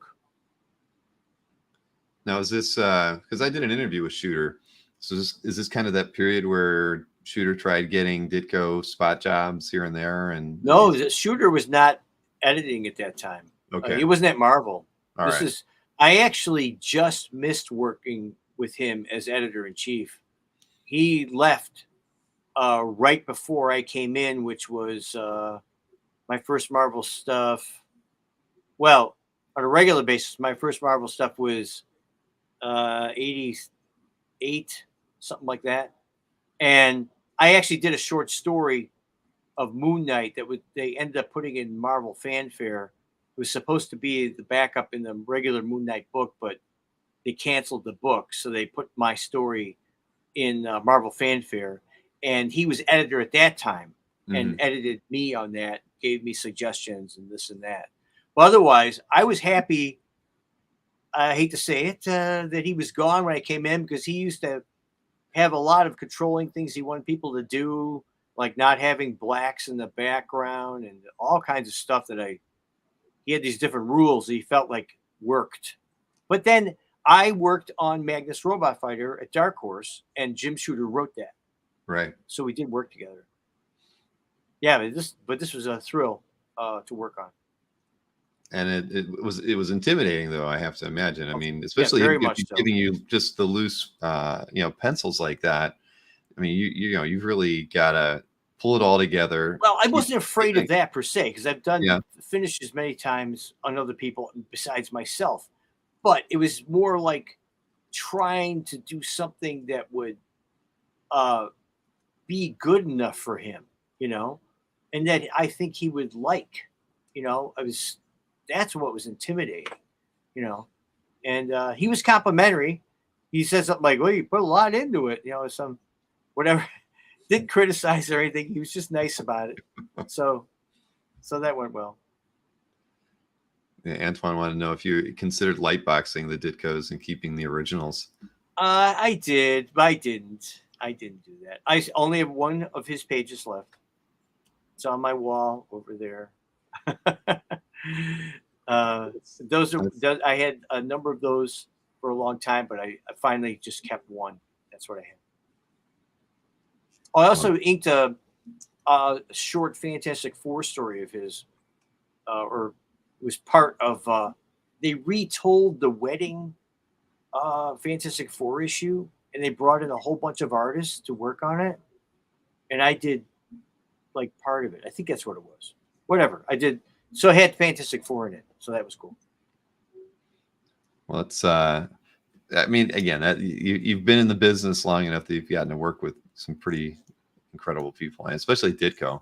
Um, he's still an acquired taste for me every time I see his work, but I admire it nonetheless because it's such a unique vision, in the way he sees the world and pulled his drawings together. Yeah, I think you look at, if people can point out to you his very best stuff. I think it's what you could almost anybody could admire. Probably Mhm. otherwise it could seem too quirky or something. But his strongest stuff uh, is always impactful. Like the stories he did for uh, Warren, Creepy and Eerie. Did you ever see Mhm. those? Where he did Yes. washes and stuff. That stuff's really impressive. I had hoped to do a story like that with him, but it didn't happen. Well, let's look at a few other pieces here that I highlighted. So here's a piece with washes. It looks like. Hmm. I think was this in your gallery? I think Yeah, so. yeah. Oh, it says wash too. Okay. That's Magnus Robot Fighter, Yeah, that's very nice. and I did that piece actually after I did the series. It was just a few issues, um, and I did it as uh, I think I just did it to sell actually at the time. I did sell it, and that's why I drew it. And now I sell it as a print. But yeah, I did that piece, and I remember the editor later saw that. He says, "Oh, that would have been cool if we could have done the series like that." So yeah, well, okay.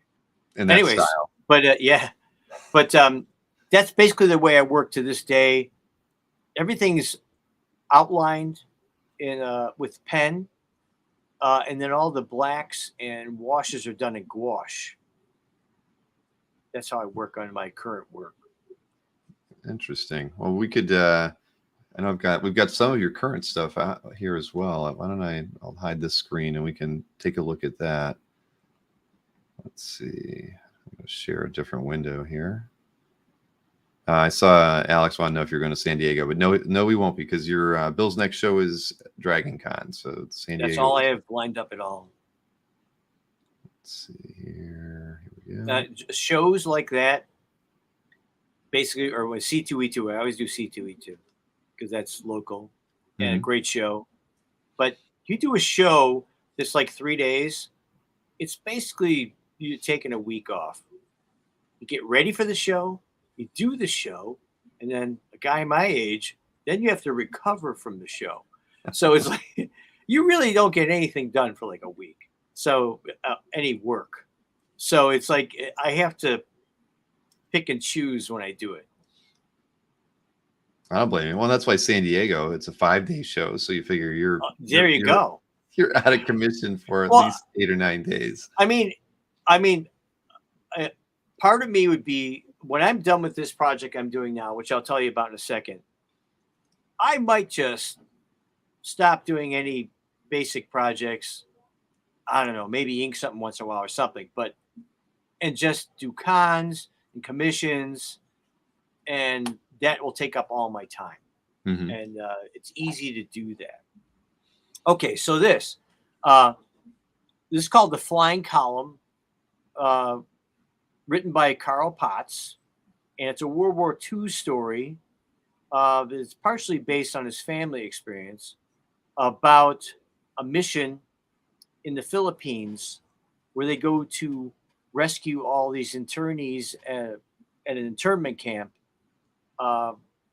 which the Japanese had taken the University of Santo Tomas, which is a famous university in Manila, and turned it into an internment camp.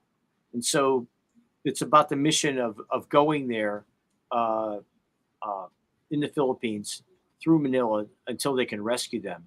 And these early pages are the people who are about to join the military and are going to do that. And their life in Texas. So this is like 1940s. So what's interesting about doing a story like this is a lot of reference, looking up everything you have to do, from fashion, of course, to cars, architecture, whatever it may be. It's a lot different than, like, let's say, doing science fiction.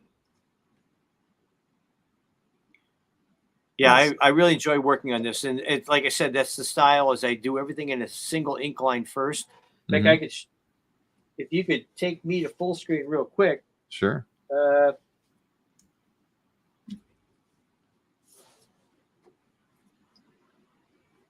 So I do it like this first. There's a number of pages I'm working on right now that I just do an all open line, mostly using, for the artists out there, 513 EF pen. That's what I mostly use. And then I do all the blacks and the washes with lamp black gouache, as opposed to watercolor, as opposed to an ink wash. Now, do you do a lot of prelim work, or do you draw pretty much everything straight to board? I do. Wait, 1 second. Yeah, like do you light box it from prelims, or yeah, I'm curious your methodology. Okay, here's.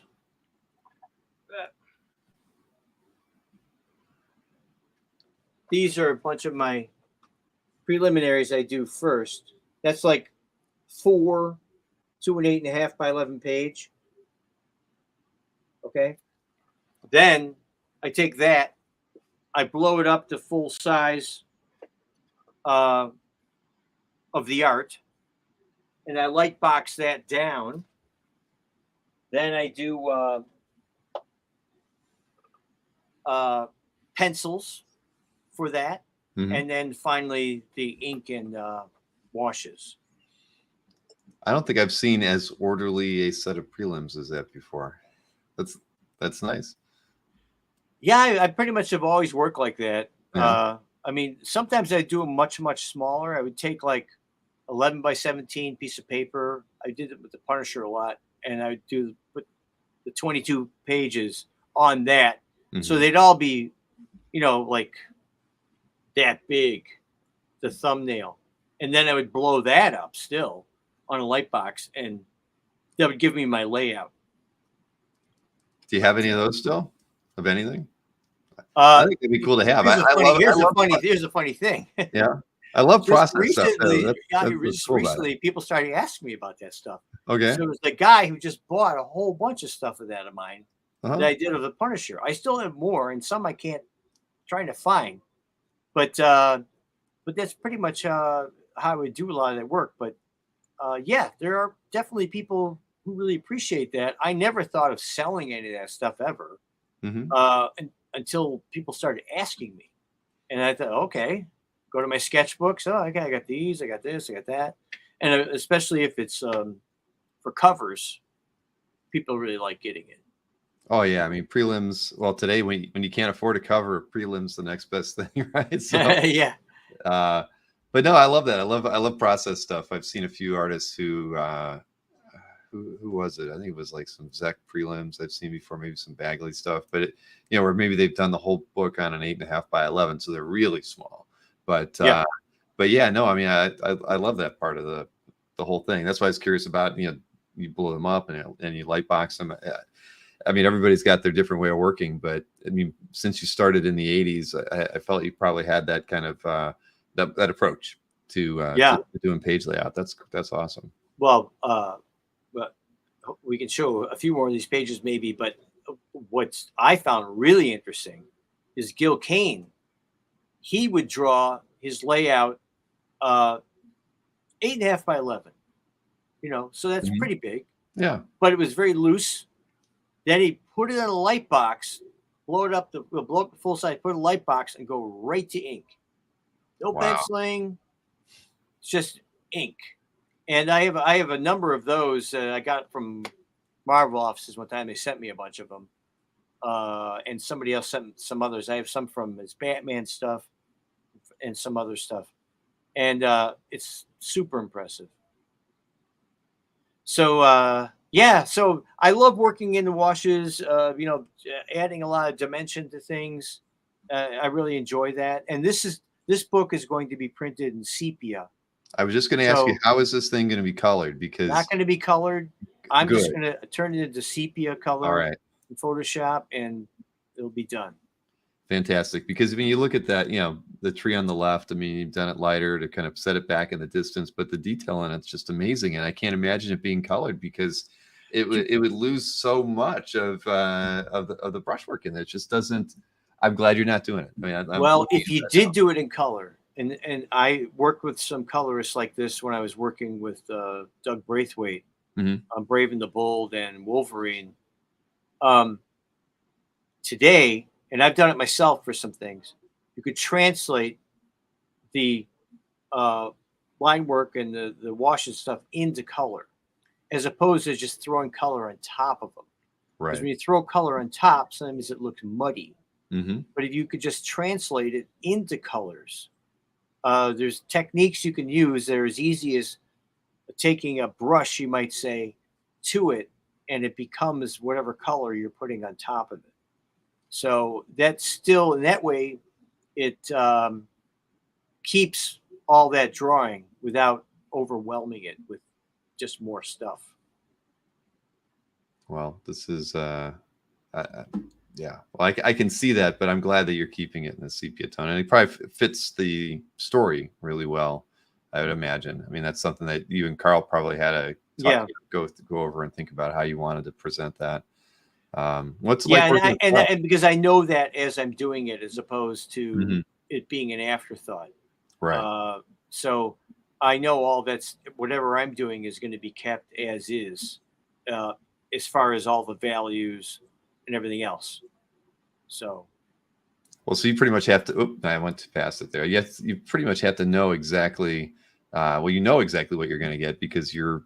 This is the finished piece, effectively, outside of changing. effectively, yes. Uh, the only other thing that's going to affect it is the lettering. Yep. So Are you doing that? no, I'm not doing that. I'm hoping by the time I'm done with this, my friend Willie Schubert, who lettered a lot of my work, will get to do it. He's my favorite letterer to work with, and because we have a great communication about placement of lettering and things like that, uh, which makes a big difference.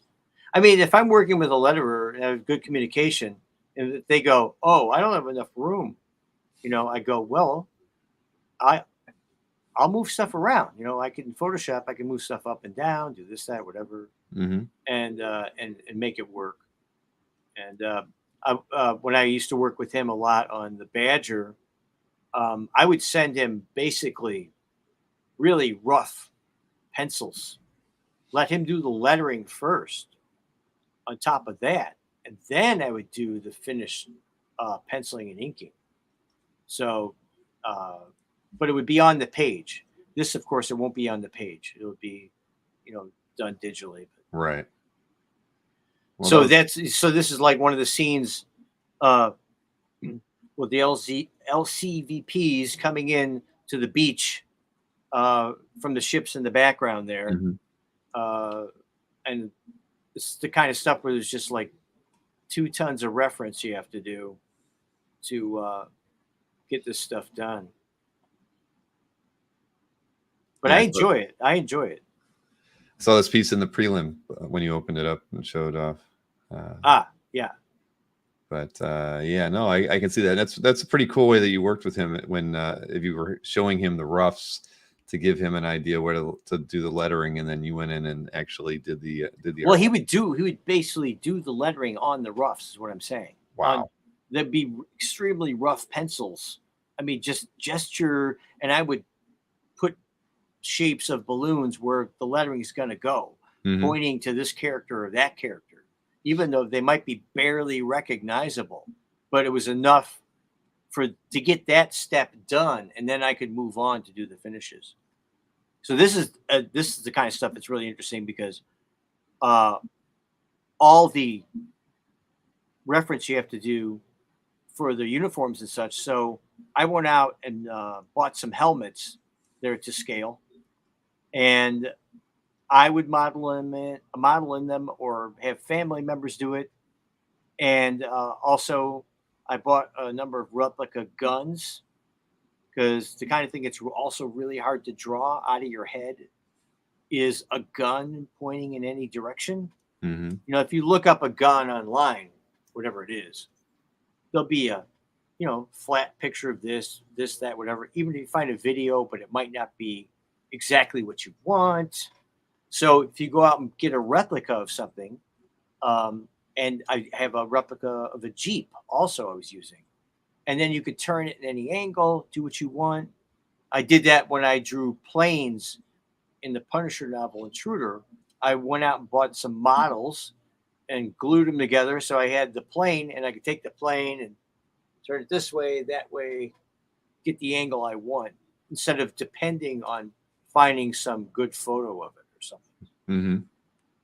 No, that makes sense. I mean, you got to have reference. I know there's a few artists I've talked to too that do something similar, right? Either they make their own model or they buy something that's close to it. Mm-hmm. Especially when accuracy, is important. And like you said, I mean, this is a period piece. You can't really get it wrong. Somebody's going to say you drew the wrong rifle. And that, Exactly. And I think I have a feeling no matter how much referencing I do, there's still going to be some guy that's going to come after me about something. yeah, this page right here, this is, and I'm really looking at these for the first time too. But I mean, I don't even have to zoom in yet. I can tell, this is a gorgeous page. I mean, just the Thanks. the structure of the layout of the panels. It's just so unique and so orderly too. I mean, it's back to that. You always think sometimes that symmetrical layouts can't work, right? You're so used to seeing just dynamic, you know, artwork in comics where you're having figures, foot or hand breaking a panel, and like and or sometimes just pitching the angle of a panel, like that's needed to convey action and move the eye across the page. But you look at something like this, again, just from a structural standpoint, it's stunning. I mean, Thank you. the close up of the army guy in the lower panel on the left. I mean, Mhm. it's just cinematic as well. I mean, this is. I'm gonna zoom into it now, but I don't even need to know how amazing this page is. Well, I appreciate that. I love this thing. This is fantastic. Wow. Yeah, I'm so glad that you're doing this. You're printing sepia off of this because I think it's just going to make the book look phenomenal. This is fantastic. Thanks. So what was it? Yeah. Carl Potts has started, and worked with many artists earlier, and early in their careers. So you've mentioned Carl a few times. So you've worked with him in the past, and Yeah. clearly have a good relationship, and working even on this current project. He wrote the Prowler series I drew also back in the early 90s. It was a 4-issue, like, limited series. He was my editor at the very beginning on Punisher, but then he left and it was other people. Sorry, this is a great page. If you ever sell it, you know where to find me, Bill. But yeah, that's amazing. I love that. Well, someday I'll be selling a bunch of them. Yeah. Someday. So, this is one of it's, those. it's 134 pages, the book. So You've I got have a bit more work a lot to more do. to do. Yeah. I can wait. But so this would be one where your work. Did you hold a model for this one, or is this something different? No, I don't have a model of that plane. I did find a good reference for that, fortunately, and I didn't need that many angles of it, so worked out. But all the little vehicles and everything is a particular vehicle that you have to get reference for, and you know, just it's about accuracy too, like you're saying. What vehicles they would be using in this event, and what weapons they're carrying, and I do my best to reference all that. I mean, I've gone down so many rabbit holes uh, figuring all this stuff out, and until I really can't come up with any other new information, and that's what I use. Yeah, it's gorgeous. And when you're working with Carl, I mean, are you sending him finished pages as you go? I mean, how does he like to work with you in terms of seeing Well, the- he's like a lot of modern writers now. You do thumbnails first or layouts, but usually like a rougher thumbnails, like the ones I showed you, the preliminaries, Mhm. and you send them those, and then they, if they have any suggestions, um, goes from there. And so I was showing him everything every step of the way. But it's so interesting. Uh, Today, writers, a lot of writers, as far as I can tell, most of them, they expect to see preliminaries before you draw the book. And then they okay that, the writer or the editor or both. Then you finish it. In the early days, for my career, you didn't do that at all. You got the script, you drew it, you sent it in. There was no discussing your layouts or anything like that. It was Mhm. just, and if you were penciling and inking it, you might send the whole thing finished. You know, uh, except you have to get it lettered usually on the board, so probably wouldn't happen that way. But nobody was uh, making any suggestions on your preliminary work. It was just like you just did your job and it just came in. You would send a fully penciled book in, or parts of it at a time, and that was it. But now there's a lot more steps that an artist goes through. So in other words, when I used to do my layouts, thumbnails, or whatever, they were only for me to look at. Mhm. Nobody else was going to judge them. When you're doing them thinking somebody else is going to look at them, it makes you think twice about what you're putting down, how clear it is. Where for myself, it could be a mess. As long as I understand it, it's all that matters. But if you're showing it to somebody else, it's got to be clear and understandable, which in some ways makes it, I think, a little bit harder to work. Mm-hmm. No, that makes sense. But I'm I mean, happy to do it for Carl. well, back in the day, the timing was a little different, right? I mean, you had to mail the stuff back and forth. There couldn't have been a whole Yeah. lot of time. You'd have to fax over some prelims, and I'm sure nobody wanted to wait that long to go through the whole. Yeah, I guess, but rigmarole. I just use that's why you see so many artists now posting their thumbnails for pages and stuff, Mhm. because this is stuff they're getting ready to send to the editor. Now, I will say with this particular job, uh, this is Carl's baby, and he's going to have a lot of input on how this story is told. So it's important to have his input on what I'm doing as I go along. So it's a little different, but still, I just see people doing any superhero book or whatever. They're still sending in their preliminaries for people to look at. Yeah, these are. I mean, just using interesting, back to the panel structure where you're having the white border around these inset Mhm. panels. I mean, that's not normal. I mean, yeah, it's a little different. I mean, how did that? How did you come to that kind of an approach to handling these inset panels? Because you're using it a lot throughout the story. Okay, my layouts for this kind of thing are mostly influenced by Joe Kubert, but also Gil Kane, uh, um, maybe some Alex Toth. Uh, but I've been working like that for a long time. And the way I learned how to use doing a bleed for pages was coming up in the 80s when it started happening. My biggest influence on that stuff was probably Gil Kane and Jose Garcia Lopez, people who actually knew how to use it.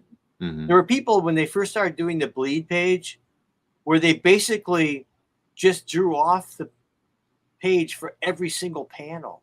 So you'd see like 6 panels and you couldn't see the edges of them. They all went off the page and then you would just see the division in the center of the page. There was no real art to it yet.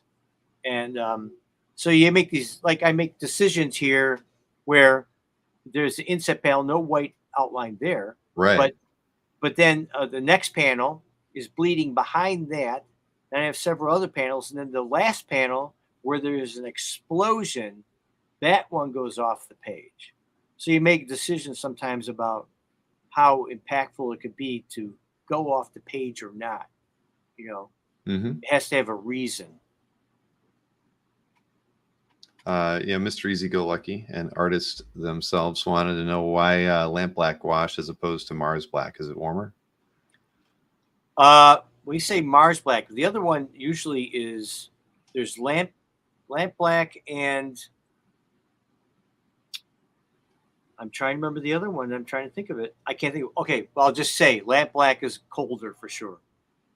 One of the reasons I like it better. It just works differently too. I'm sorry I can't think of the other black right now, but it's not Mars black. It's something else.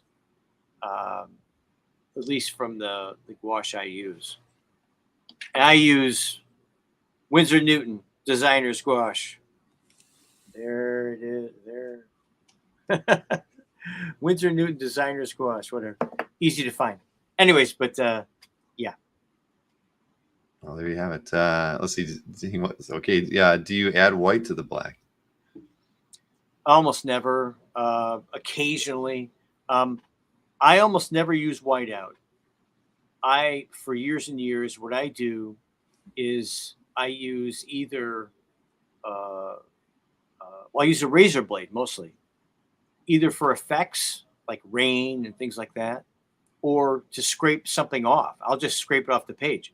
Or I used to use it more an electric eraser, Hmm. which just looks kind of like a drill with an eraser on it, like those pen erasers. Maybe you ever had if you way back in school, you could erase pen if you rub really hard on the paper. Anyways, so So I, a part of me is had like a weird thing. I don't like to use white out, but this is more painterly. So sometimes I'll use white as a parting of uh, as part of painting it, but not so much to um uh, get a different value. I'll just dilute the gouache, either very watery all the way up to full black.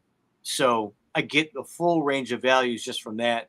No need to add white unless I'm covering something up. If I want, maybe I want for some reason I need to uh, fix something or add something, I might do it. Sorry, I was just looking because on this page I can tell where again you're doing the outlines on the characters in the foreground, and then I assume this will be a more painterly approach to the background Yeah, than here. I right. was trying to see if I saw that in the previous page because I didn't remember it, and it didn't need it on the previous page. Most things were kind Yeah. of up front. So if I think it's something I want to Right. fade back more, Yeah. uh, um, but yeah, so like things that are way in the foreground might be very black actually in the end. Uh, so I try and really think about a foreground, middle ground, background when I'm doing it all in values. Well, I mean, it's fantastic. I'm so happy you're still working traditionally too, because you look at something like this, and it's something that some artists could just go and do it in a digital format or something. But I love the fact that you're a traditional artist, and you continue to be, because as art collectors, we worry, where are we going to be Oh 40 yeah, from now? What will we yeah, have to collect in right. 30, There's something 40 to years? that. Although I'll say, there was early times of digital comic art that weren't so great, but today with tablets and such that people use, Mhm. you could draw anything with that you can't even tell the difference between traditional and digital unless they do some effects and things that give it away. Right. But they could make it look very traditional. Some of my uh, uh, favorite things I see digital now have been done by artists that worked traditional for years and years, and they made the switch. Hmm. Uh, Dan Panosian, one of my favorite artists, he does fantastic digital work, uh, and I think the experience of working traditionally for so many years really has an impact on that. No, I agree. We every week, another gentleman and I, we take 10 pieces that we love from CAF that was added the week before, and it's happened where we've picked digital, non-traditional pieces, and we always hear about it from the chat saying that that one was not traditional. It's happened like 3 or 4 times, but it Yeah, is, it's you it's can't it's tell. too it's too easy to fool you. I mean, because they all the brushes you can use now and everything you can Hmm. do, it's going to look just like regular work on paper. Oh yeah, no, very true. Yeah. But oh man, but yeah, this is fantastic. I mean, I love the work in here. I love painterly work anyway. I collect a bit of illustration artwork too, so I love comic book artwork, but there's I love other mediums and other genres of things that of that kind of work. So I see work like this, and there's so many things that this could come from, like old periodicals, old Hmm. war story books from the late 40s, early 50s. Yeah. It's advertising. Yeah. It's Those it's those are all the books back here. right. No, yeah, I love it. I love seeing stuff like this because again, I think we're seeing, there are some artists that I think are at least kind of coming back and doing more of this. I think of, like, you're familiar with Nick Klein's work. He Oh, does a lot sure. of painterly work, and Yeah. it's so nice to see that, because it's not something that I feel like people kind of forgot about approaching it like that, especially when because what was the other big period of art where we got work like this, and it was when, like, the Marvel magazine era, right, where you're getting to see Yes. the Yeah. artists doing a lot of ink wash and painting. And no, I love that period, and so it's wonderful seeing this work. Well, I started this uh, uh, working like this a lot, working with Doug Braithwaite. Mm. Um, he had said to me, "Hey, do you think you could do wash work, on my stuff?" And I said, "Sure." I said I sent him bunch of examples of things I'd done, different illustrations I'd done using washwork. And so I did Wolverine Origins like that with him, a lot of that, and The Brave and the Bold, where it looked like the stuff I'm showing you right now. Mm. And then it was translated into color by the colorist. So when you look at some of it, it looks like a full color painting, but it was actually all in black and white originally. The way I did it with Right. Dougie. So I got a lot of experience telling stories like that, drawing stories like that, and that's what inspired me to do my own work like that. I just pretty much that's kind of the only way I like to work now. Uh, no matter what it is. I mean, if I do a commission at a con, and then somebody says, they start talking to me about it. I said, well, I'm going to do ink and then I'm going to do washes. And they say, yeah, that's fine. But that's just the way I'm used to it now. I'm just used to working like that all the time. Well, I love to see it. That's yeah, it's great. I mean, so when do you guys have a timeline on when the book is going to be released, and is it already set up with as a soon as publisher? possible. I'm way behind where I wanted to be, and I'm trying to pick up the pace and get it done as soon as I can. Best I can say right now. I'll be shouting it from the rooftops when it's You done or should. almost done. Can you let me know when? I mean, how is it going to be? Is I it will let everybody know. Let's put all it right? that way. I'll run the PR You'll for be you. doing a show with me and Carl. I'd love to.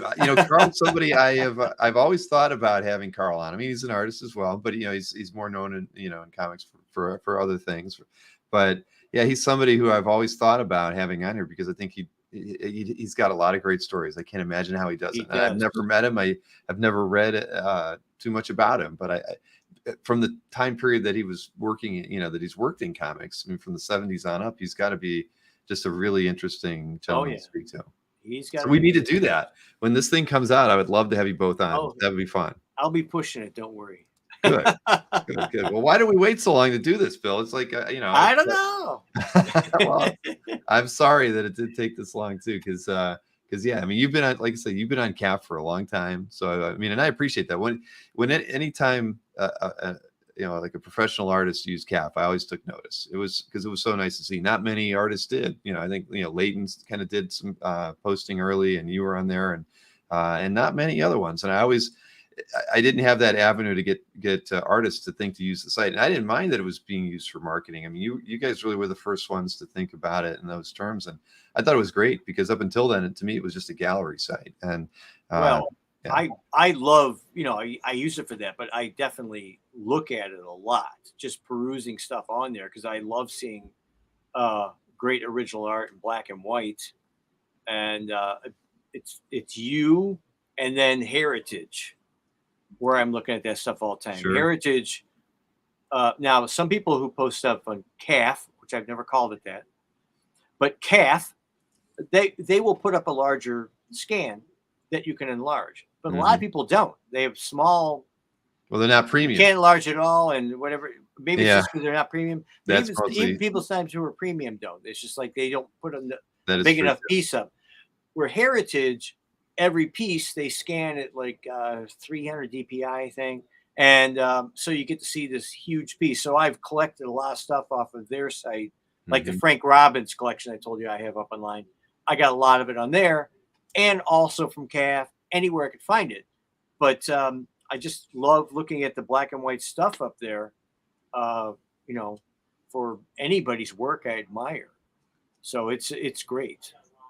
Well, I appreciate. You've done a great job, Bill. Thank you very much. I enjoy hearing that. It's been a labor of love, and I never would have thought it'd end up being a full-time job. But it's turned into that and more. So it's great. It's been a lot of fun. Growing up wanting to be an artist, I went to art school too, but I never. I went kind of the opposite route. I wanted to be an illustrator, and I went to a fine arts college. And they did everything to make you not want to be like Andrew Wyeth or something. They wanted you to be everything. They wanted to deconstruct you and everything. And I fell for it. Actually, what's interesting is I always like my friend Mitch O'Connell. He went to the Art Institute and then he went to the American Academy, which was more the illustration school. But I think my school, because my school taught you how to draw realistically, Hmm. a lot of work on life drawing and such. If you went to my school and then went to the Art Institute, I think it'd be fantastic because you would bring all those drawing skills to then deconstruct and do all the experimental stuff. Because I think it's important to have the basics down and then rip them apart, as Right. opposed to trying to rip apart not much that you have, Yeah. So, I mean, some people can overcome that no matter what, and they're just geniuses. But in general, a person I think, could do well, like be a be a great draftsman, then try and beat Bill Sienkiewicz. not not the other way around. Hmm. Well, Bill had to be Neil Adams first, right? And then he could be Bill Sienkiewicz. Yeah, well, yeah, You he's, gotta start somewhere, right? But he overcame all that and became his own artist. yeah. But Bill, this was a lot of fun. We are going to do it again. Definitely when that book comes out, I would really enjoy. I've got 3 of those myself. Cat just Uh, showed up. yes, but we got to have you and Bill on. So I really look forward to doing that. I mean, when the book's ready to come out, send me any of the PR that you guys are sending Oh, out that I can of share. course. Like, Yeah. definitely. I'm looking Awesome. forward to that day. All right. Well, and thank you for showing that Willingham. I never tire of seeing Sure. rare Willingham stuff out in the wild. Whenever I see like a con sketch I've never seen before. I mean, ink pieces like that are really rare, but I never get enough of his work from that era. It's I always should. like that classic signature of his from that period too. Yeah, oh yeah. I should scan it and put it on my calf Don't, site. because people will ask you about it. Don't do it. No, I'm not I gonna. want to forget about it. I don't think Bill would let me either. So Well, oh, that's he'd true. he'd come Yes. after me. I No, I don't understood, but you know how that goes, though. But yeah. Anyway, I appreciate that. know. No, Uh, no, no. There's certain things that I've acquired through gifts or uh, trading that I just never feel comfortable selling. mhm. Just don't. It's almost impossible to get rid of a gift. You just Yeah, can't it's do it. weird. I mean, hey, calamity happens, everything goes. But whatever. Otherwise, I'm hanging on to it. All right. All right. Well, we're gonna call it a night, but we will be doing this again. I can guarantee you that, everybody. It may be in the fall. I mean, I don't know when it's gonna be, but as soon as that book's ready to come out, I will have Bill and Carl on. That'll be a lot of fun. Cool. I thank everybody for tuning in tonight. We had a really Yes, thank you, fun everybody. audience. Bill, again, thank you, and I follow your calf, so I see everything you post there. I feel like I've been seeing it so long, and I've actually never owned a piece by you. So I think I should probably like correct that now, and then maybe one day we'll talk about that other page. All right. But Well, thanks a lot, Bill. It was nice talking. likewise, have All a right. good night, and Take care. see everybody later.